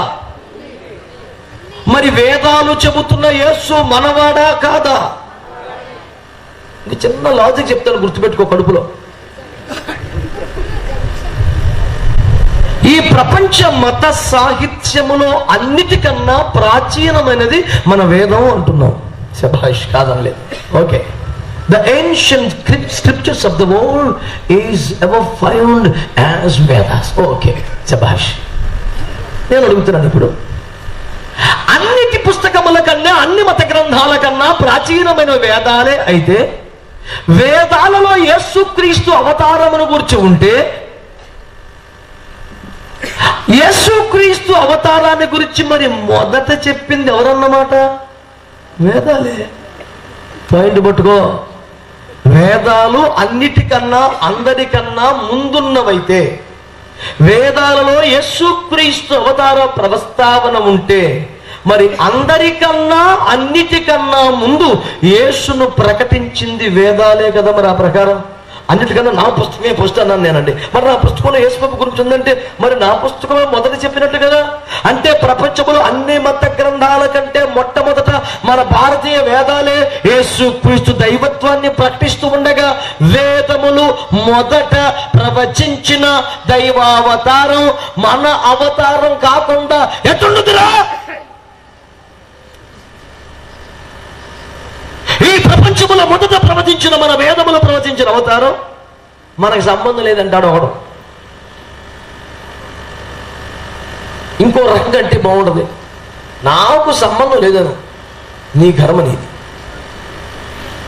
కానీ సగటు భారతీయునికి తేలింది, సగటు భారతీయునికి వేదములతో అవినాభావ సంబంధం ఉంటే, వేదములు సశాస్త్రీయ భారత వారసత్వ సంపద అయితే, ఆ వేదములను ఈ రాత్రి నేను ప్రకటిస్తున్న యేసు ప్రస్తావనలో ఉన్నట్లయితే, అందరికంటే ముందు చెప్పిందే వేదమైతే, వేదాన్ని బట్టి దేవుణ్ణి గణపరచాలి, యేసునే ఆరాధించాలి. ఎందుకనగా విద్వాన్ ఇది వేద, వినిపించునదే వేదం. ఆలోచించి తెలివితో చమత్కారంతో జ్ఞానంతో రాసింది కాదు వేదం. మరి సామవేదములు, తాండియ మహాబ్రాహ్మణములు, పురుష సూక్తములు, ప్రజాపతి దేవేభ్యామాత్మానమజ్ఞం కృత్వా ప్రాయశ్చిత్ అని చెప్పింది యేసు ప్రభు గురించి కదా. ఓం శ్రీ పంచగాయ నమః, ఓం శ్రీ కన్యశుద్ధాయ నమః, ఓం శ్రీ వృక్షశూల అరుదాయ నమః అని చెప్పింది యేసు ప్రభు గురించి కదా. ఓం శ్రీ వృక్ష శూల అరుదాయ నమః. వృక్షములకు మురానుకు మేకులతో కొట్టబడిన వాడానికి స్తోత్రమని. ఓం శ్రీ అజాముఖాయ నమః, మేక లేదా గొర్రె ముఖమును కలిగిన వాడానికి స్తోత్రమని. పంచగాయాయ నమః, 5 గాయం నొందిన వాడానికి స్తోత్రమని. మర్దాయ నమః, సున్నతి చేయబడిన వాడానికి స్తోత్రమని. ఇన్ని మాటలు ఎవరి గురించి వ్రాయబడ్డాయి? గాయపడ్డవాడెవడు? సున్నతి చేయబడ్డ అవతారం ఎవడు? 5 గాయాలు పొందిన వాడెవడు? గొర్రె పిల్ల ముఖము కలిగిన వాడెవడు? ఏమండి, వృక్షములకు లేదా రానుకు వేలాడదీయబడి మేకులు కొట్టబడ్డవాడెవడు? ఈ అడ్రస్లన్నీ బైబిల్లోవి కాదు, మన చతుర్వేదములలో ఒకటైనటువంటి వేద గ్రంథములు రాయబడ్డాయి. ఇన్ని చెప్పినా సరే మనకు సంబంధం లేదంటే, నీకు నాకు సంబంధం లేదు, నీ దారి నీది, నీకు నా దారి. మరి ఇంకెందుకు? చచ్చిపోయిందాక రైలు పట్టాలకు పక్క పక్కన వెళ్తామే కానీ ఫెలోషిప్ లేదు, పోవడం లేదు. ఎందుకు ఇంకా చూసుకొని మన వాళ్ళు చెప్పుకుని వాళ్ళు కలిసే పని లేదు, పోవడం లేదా? అది పక్కన ఇది పక్కన. అంచేత ఈ రాత్రి మీరు గమనించాలని కోరుతున్నారా? ఏదో కాలయాపనకి భక్తి చేసేది కాదు బిడ్డలారా. ప్రవచన పురుషుడు క్రీస్తు ప్రభు. ఎవరో పరిశోధించుడి వేదములనిలా గ్రంథములనిలా, ప్రవచన పురుషుడు క్రీస్తు ప్రభు. సర్వపాప పరిహారము కోరకై పరమాత్ముడు రుధిరముగార్చునని ప్రవచించెను ధర బ్రాహ్మణ గ్రంథము. క్రీస్తుకు పూర్వమే భరత ఖండము. ప్రవచన పురుషుడు క్రీస్తు ప్రభు. దేవునికి స్తోత్రం కలుగునుగాక. శబాలి గట్టిగా. కనుక ఎంత చెప్పుకున్నా ఎంత చేసినా తెల్లారులు చెప్పినా తరిగే సంపద కాదు ఇది. వాస్తవం ఒకటి, యేసుక్రీస్తు మన భారతీయులకు ముమ్మాటికి సరిపోయిన ఆధారపడదగిన దేవుడు, విమోచించగలిగిన దేవుడు, రక్షించగలిగిన దేవుడు. ఎందుకంటే ప్రవచింపబడ్డవాడు ఆయన, దిగి వచ్చిన వాడు ఆయన, ప్రాణం పెట్టిన వాడు ఆయన, చావును చంపిన వాడు ఆయన, తిరిగి లేచిన వాడు ఆయన. ఎవరి దగ్గరికి పోయినా ఏదో ఒక బలి మనల్ని ఇమ్మంటున్నారు, ఆయనేమో మన కోసం బలి అయిపోయిన వాడు. ఎటుపోదా? 2 చెవుల మధ్య ఉన్నదాన్ని వాడుకుందాం ఈ రాత్రి. నేను మీకు చేస్తున్న మనం ఎంతకన్నా ఏం చెప్పండి? ఆలోచిద్దాం. ఒక అపోహ మనసులో పెట్టిన ప్రియాక్యుపైడ్ మైండ్స్ అంటారు. ముందు వాడు సెటిల్ అయిపోద్ది తలకాయలో, ఇంకా వాడికి ఏమి కనపడదు. చందమామ లేదు ఉంది, అదిగో చెట్టు కింద పేదరాశి పెద్దమ్మ ఒళ్ళో బాబు, ఆమె చెబుతున్న కథలే చందమామ కథలు. ఇలా చెట్టు ఉందా, పేదరాశి పెద్దమ్మ ఉందా, పెద్దమ్మలో కొడుకున్నాడా, కొడుకు కథ చెప్తుందా, ఎంత సోది ఇదంతా. కనుక అసత్యమును భ్రమలను వీడి సత్యమును గమనించండి. ఒకటే, ఎందుకు దావీదు ఏమాత్రం భేషజాలకు పోకుండా, మరి ఎంతకాలం మనం కాదని ఇప్పుడు ఉక్కున నడు రోడ్లో పట్టుకొస్తే ఏమన్నా అంటారు, జనం నవ్వుతారా, నవ్విన నాప చేయనే పడుతుంది. ఏమిటి లాసు, ఎవరండి నవ్వితే వాడు పళ్ళు బయట పడితే మనకు వచ్చిన ఇబ్బంది ఏముంది చెప్పండి.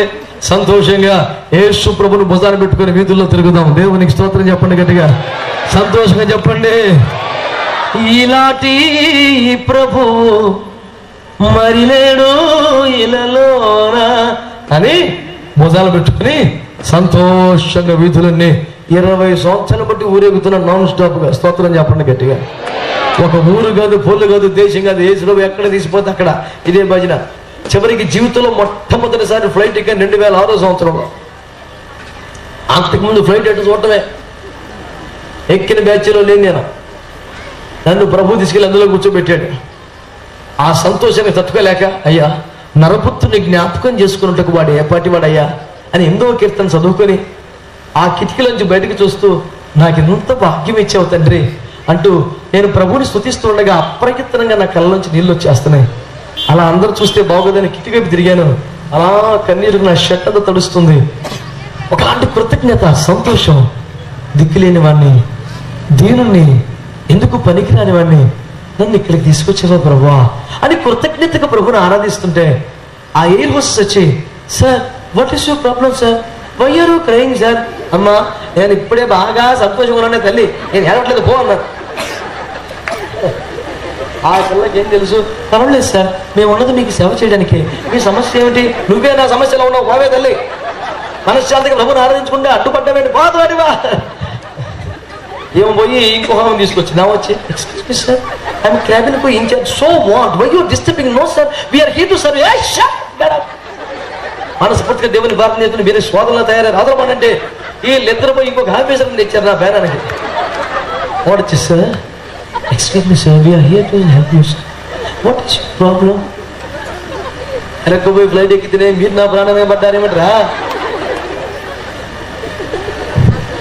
సైకిల్ ప్యాచ్ పడితే 2 రూపాయలకి ప్యాచ్కి డబ్బులు లేక రాత్రంతా ఏడ్చి ప్రార్థన చేసుకునే స్థాయిలోంచి ప్రభువులను ఇక్కడికి తీసుకొచ్చాడురా.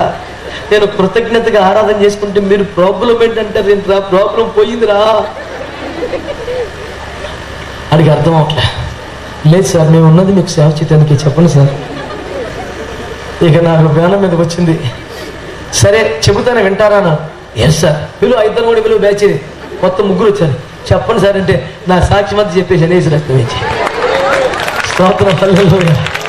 మీరు నమ్మరు, వాళ్ళు ఒకే డైలాగ్ చెప్పా. నేను అదిగో అక్కడ ఉండే కొన్ని సైకిల్ ఇక్కడ దాకా తీసుకొచ్చాడు యేసు ప్రభు. నువ్వు ఆల్రెడీ ఇక్కడ ఉన్నావు, ఎంత ఆశీర్వదించబడతావు ప్రభు నమ్ముకుంటే 2 మొక్కలు చెప్పాను అడిగి. వాడు అన్న మాట్లాడతారు, sir sir will you please pray for us, అయితే మా కోసం ప్రార్థన చేస్తారా, మొగలై ప్రార్థన చేస్తాం, వేసి రక్తం ఇచ్చే. అది ఫ్లైట్ అయినా కోట పెట్టేసాం, వేసి రక్తం ఇచ్చే. వాళ్ళు చిన్నగా ఇట్లా మోకరించారు సీట్ దగ్గర. ప్రార్థన చేశాను, దేవుని బిడ్డలారా, అయ్యా ఎందుకు పనికిరన్నకు పల్లెటూరు అని నన్ను ఇక్కడదా తీసుకొచ్చావు, బాగా చదువుకున్నారు, మంచి ఉద్యోగాలు సంపాదించారు, ఇక్కడ నీ ప్రేమను గుర్తిరిగారు, వాళ్ళు ఇంకా ఆశ్చర్యించు ప్రభు అని వాళ్ళ కోసం ప్రార్థన చేశాను. బిడ్డలారా అది వీధైనా, కడకు శ్మశానమైనా, ఆకాశ మేఘాలైనా యేసుని భుజాల మోస్తూ తిరుగుతున్నాం ఈరోజు ప్రపంచంలో. సంతోషంగా సపర్లు కొట్టి స్తోత్రం చెప్పండి. ఆమేన్, హల్లెలూయా, హల్లెలూయా. ఎట్టి సంతోషము మా జీవితంలోకి ఇచ్చినవాడు ప్రభు. మా శాపాన్ని దీవెనగా మార్చి, దుఃఖాన్ని నాట్యంగా మార్చి, మరణమును జీవముగా మార్చి, మా అపోహలను వాస్తవాలుగా తెలియచేసి ఈ రోజు నడి వీధిలో యేసును ఊరేగుతని కృప దయచేశాడు. వద్దని పక్కన పెట్టిన మందసమే కావాలని పండుగగా నెత్తిన పెట్టుకొని తెచ్చుకుంటాడు. ఈ మాలమాదిగల దేవుడు, ఈ విదేశీ దేవుడు అనుకుని పక్కన పెట్టిన వాళ్ళమే. ఈ రోజున కాదు కాదు కాదు, ఆయన వేదములు ప్రవచించిన దేవుడు, ఉపనిషత్తుల్లో భాష్యం చెప్పిన దేవుడు, ప్రపంచం ఎదురు చూసిన దేవుడు, అందరి కోసం బలైపోయిన దేవుడు, అందరి మరణాల్ని తాను భరించిన దేవుడు, చావునే చంపి తిరిగి లేచిన దేవుడు, ఎప్పటికీ సజీవుడై మన ప్రార్థనలు ఆలకించి ఆశీర్వదించగలిగిన దేవుడిని అర్థమై ఆయన గుండెల మీద పెట్టుకుని భుజాల మోస్తూ తిరుగుతున్నాం. ఇప్పుడు ఒక్క మాట చెప్పి ముగిస్తాను. మందసం మందసం మందసం అన్నామే, ఏంటండి మందసం అంటే? యేసు ప్రభు అంటారు, ఇంతకీ మందసంలో మహిమ ఏంటి? ఒక్కటి చెప్తాను. మన్నా అనండి, చెప్పండి. ఆ మన్నా ప్రతి ఉదయాన్నే కురుస్తుందండి, ప్రతి ఉదయాన్నే కురుస్తుంది. దాన్ని మనం తెచ్చుకోవాలా? ప్రతి ఉదయాన్నే మళ్ళీ తెచ్చుకోవాలి. బద్ధకం వేసి ఎవడైనా రేపు పొద్దున్నే లేచి ఎవడెళ్తాడే? ఉదయం లేవడానికి బద్ధకస్తులు కొందరు ఉన్నారు. లోకంలో కాదు, మన బ్యాచ్లోనూ ఉన్నారా? మీరు ఎవరన్నాను అన్నా, రాత్రి 1 గంట దాకా మీటింగ్ పెట్టి పర్లేదు, పొద్దున్న 5ంటికి స్తోత్ర కూటం పెట్టుకో. అయితే సరే నేను 5ంటికి పెట్టినా, 4ంటికే వచ్చేమన్నా. ఇక పరిష్కారం లేదు, దేవునికి స్తోత్రం కలుగునుగా. హల్లెలూయా చెప్పండి. నాతో పాటు కొంతమంది పిల్లలు వచ్చారు, మీరు వాళ్ళు ఇంటర్వ్యూ చేయండి, పడుకునే పాటికి 12 గంటలు అవుద్ది. 4 గంటలు లేచాలి, మళ్ళీ పొద్దున్న స్తోత్రం స్తోత్రం అనుపత్తి సెట్ అవ్వదు బండి. స్తోత్రం చెప్పండి ఒకసారి. అందుకొరకు వారు ఉద్యోగాలు రాజాంశ వచ్చారు, ఇంజనీరింగ్లు చేసి వచ్చేసారు, కుటుంబాన్ని బంధువులందరినీ వదులుకొని ఫుల్ టైం మినిస్ట్రీకి వచ్చేసారు. నాతో పాటు గొర్రెల బలంలో చర్చిలో నన్ను ఉండిపోతారు పిల్లలు, కుటుంబాలు, భార్యలు, పిల్లలు తీసుకొని వచ్చేసారు. దేవుని బిడ్డలారా, మీరు ఆలోచించండి ఒకసారి. ఇలాంటి దైవ భక్తి సాధన కోసం 21 రోజులు దైవ భక్తి సాధన శిబిరం ఒక క్యాంప్ పెట్టాం. మే నెల 15 నుండి జూన్ 6 వరకు 21 రోజులు గొర్రెలవానిపల్లిలో మా చర్చిలో ఒక అద్భుతమైన సెమినార్ ఏర్పాటు చేస్తాం. సుమారు 6-7 ప్రసంగికులు మాట్లాడతారు. నేను కూడా ప్రతి మార్నింగ్ సెషన్లో మాట్లాడుతూ ఉంటాను. దానికి ఒక రూల్స్, రెగ్యులేషన్స్, రిజిస్ట్రేషన్ ఇవన్నీ ఉంటాయి. ఆ కౌంటర్లో ఎవరైనా చేయి పైకి ఎత్తండి రా, రైట్, అదంతా మనమే అదంతా అక్కడ అప్లికేషన్స్ ఉంటాయి. కావాలంటే తీసుకోండి, మీకు అందరికీ పంచి పెట్టి అన్ని లేవు. కావలసిన వారు ఒక అప్లికేషన్ పొందొచ్చు. పరువుకు ఒక స్తోత్రం చెప్పండి బిడ్డలారా. ఏమిటంటే సపగా చెప్పారు అప్పుడే. స్తోత్రం చెప్పండి గట్టిగా. రేపొద్దున్నే పోయి మన్నా ఎవరు తెచ్చుకుంటాడు? రేపటి కూడా ఇవాళ తెచ్చుకుందామని కనుక తెచ్చుకొని కక్కుర్తపడి కంగారుపడి బద్ధకానికి ఇంత మన్నా కొండలో పెట్టుకొని రాత్రి పడుకుంటే ఉదయానికి అది ఎలా ఉంటుందటండి? పురుగులు పట్టి కుళ్ళిపోద్దటండి. అంటే మన్నా కాలం ఎంతండి? 1 పూట. ఆ రాత్రి గడిస్తే ఉండదు సార్, కుళ్ళిపోయి పురుగులు పట్టేస్తుంది. తెల్లారేసరికి కుళ్ళిపోయి పురుగులు పట్టే క్షయమైపోయామన్నా ఒక పాత్రలో పెట్టండి, తీసుకెళ్లి మందసంలో పెట్టారండి. స్తోత్రం అనండి. ఇప్పటికి అలా పెట్టి ఒక 4-5 వేల సంవత్సరాలు దాటిపోయిందండి. ఇప్పటికీ మన్నా తాజాగా ఉంది. చప్పట్లు కొట్టండి గట్టిగా ఒకసారి, గట్టిగా చప్పట్లు స్తోత్రం చెబుతూ, యేసయ్యానికి స్తోత్రం అని చెప్తూ చప్పట్లు గట్టిగా ఒకసారి.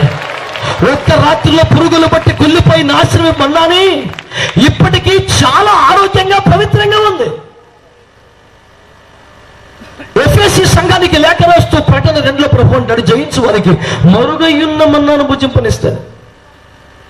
మందసములో మన్నా గల బంగారు పాత్ర ఉంది. ఆ మందసములో పెట్టేసరికి మన్నా కుళ్ళిపోట్లా, పాడైపోట్లా. మీకు అర్థమవుతుందా? గుర్తుపెట్టుకోండి, బయట ఉంటే ఒక్క రాత్రికే కుళ్ళిపోయే మన్నా మందసంలోకి వస్తే ఎన్ని వేల సంవత్సరాలు కూడా పాడైపోట్లేదు సార్, కుళ్ళిపోట్లేదు సార్, పురుగు పట్టట్లేదు సార్. కారణం ఏంటంటే మందసం అంటే ఏంటో మీకు ఎప్పటికే చెప్పాను. మందసం అంటే అది చెక్క పెక్కె కాదు. మందసం అంటే బంగారపు వస్తువు కాదు. మందసం అంటే సాక్షాత్తు నా ప్రభువైన యేసు క్రీస్తు వారి మందసం. ఆ కోయబడ్డ కొమ్మ ప్రభు, ఆ వధించబడ్డ కొమ్మ ప్రభు, చెక్కబడ్డ కొమ్మ ప్రభు, మేకులకు బిగించబడ్డ పెట్ట ప్రభు, లోపల బయట దైవత్వమైన బంగారము పొతకబడ్డవాడు నా ప్రభు. ఈ ప్రభువులోకి ఆ మన్నా వస్తే క్షణమాత్రం ఉన్న జీవితం, ఒక్క రాత్రిలో నశించిపోయే కుళ్ళిపోయే మన్నా ఇంతలో కనబడి అంతలో ఆవిరయ్యే జీవితం, పొద్దున్న వికసించే శాంతానికి వాడే అడవి పువ్వు, చేద నుండి కారు బిందువు, సాగిపోవు నీడ. నీ జీవితం శాశ్వత మహిమకు మార్చబడుద్ది మందసములోనికి రాగలిగితే. దేవునికి స్తోత్రం కలుగుతుంది. మందసములకు వస్తే మన్నా కుళ్ళిపోదు సార్. నీకెక్కడ ఇంత గ్యారెంటీ లేదు తమ్ముడు చెల్లెమా. యేసయ్యలోకి రా, శాశ్వత జీవాన్ని ప్రభు నీకు ఇస్తాడు. ఆ మందసాన్ని భుజాన మోస్తున్నాం. ఎందుకు సార్? ఎందుకు చెప్పనా? మన ప్రయాణంలో వాగ్దాన దేశాన్ని చేరాలంటే మధ్యలో యోర్దాను అడ్డుగా ఉంది. యోర్దాను అద్దరిన వాగ్దాన దేశం ఉంది. ఇప్పుడు ఆ యోర్దాను అనే మాటకు అర్థమే మరణం, మృత్యువని. ఆ యోర్దాను దాటాలంటే మన బలము, మన ఈత సరిపో. ఈ మందసం భుజాలు పెట్టుకొని వెళ్తున్నారు యాజకులు.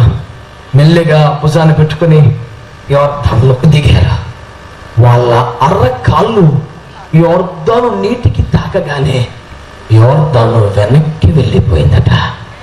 నీరు మెరకెక్కుద్దా? నీరు పల్ల మెరుగు, నిజము దేవుడెరుగు అన్నారుగా. కానీ ఇప్పుడు నీరు మెరకెక్కింది. మొట్టమొదటిసారి చరిత్రలో నీరు పల్లము నుంచి మెరకెళ్ళి మెరకన గడ్డ కట్టేసింది. ఈ రాత్రి మీకు ఒక సత్యం చెప్పనా?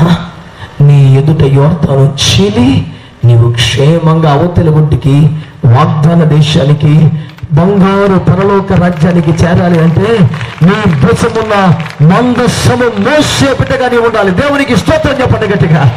చెప్పండి సంతోషంగా. మందసము లోపలికి రా. నీవు చిగురించబడతావు, నీవు వెలిగించబడతావు, నీవు జీవమును పొందుకుంటావు. మందసము లోపలికి రాగలిగితే కుళ్ళిపోయే జీవితం, క్షణికమైన జీవితం, నాశనమైన జీవితం, ఎండిపోయిన ఆర్థికం, ఎండిపోయిన ఆధ్యాత్మికం ఒక్క రాత్రిలో చిగురిస్తాయి. శాశ్వత జీవితానికి ఎక్కుతావు. అంతేకాదు, ఆ మందసాన్ని భుజాన మోస్తూ తిరిగేవనుకో, నీ ఎదుట యోర్దాను వెనక్కి వెళ్ళతే మరణం జీవంగా మారుతే నువ్వు శాశ్వత మహిమలోకి వెళ్తావు. ఇప్పుడు చెప్పు, మందసం కావాలా వద్దా? తలలు వంచి కళ్ళు మూసుకో, ప్రార్థన చేద్దాం.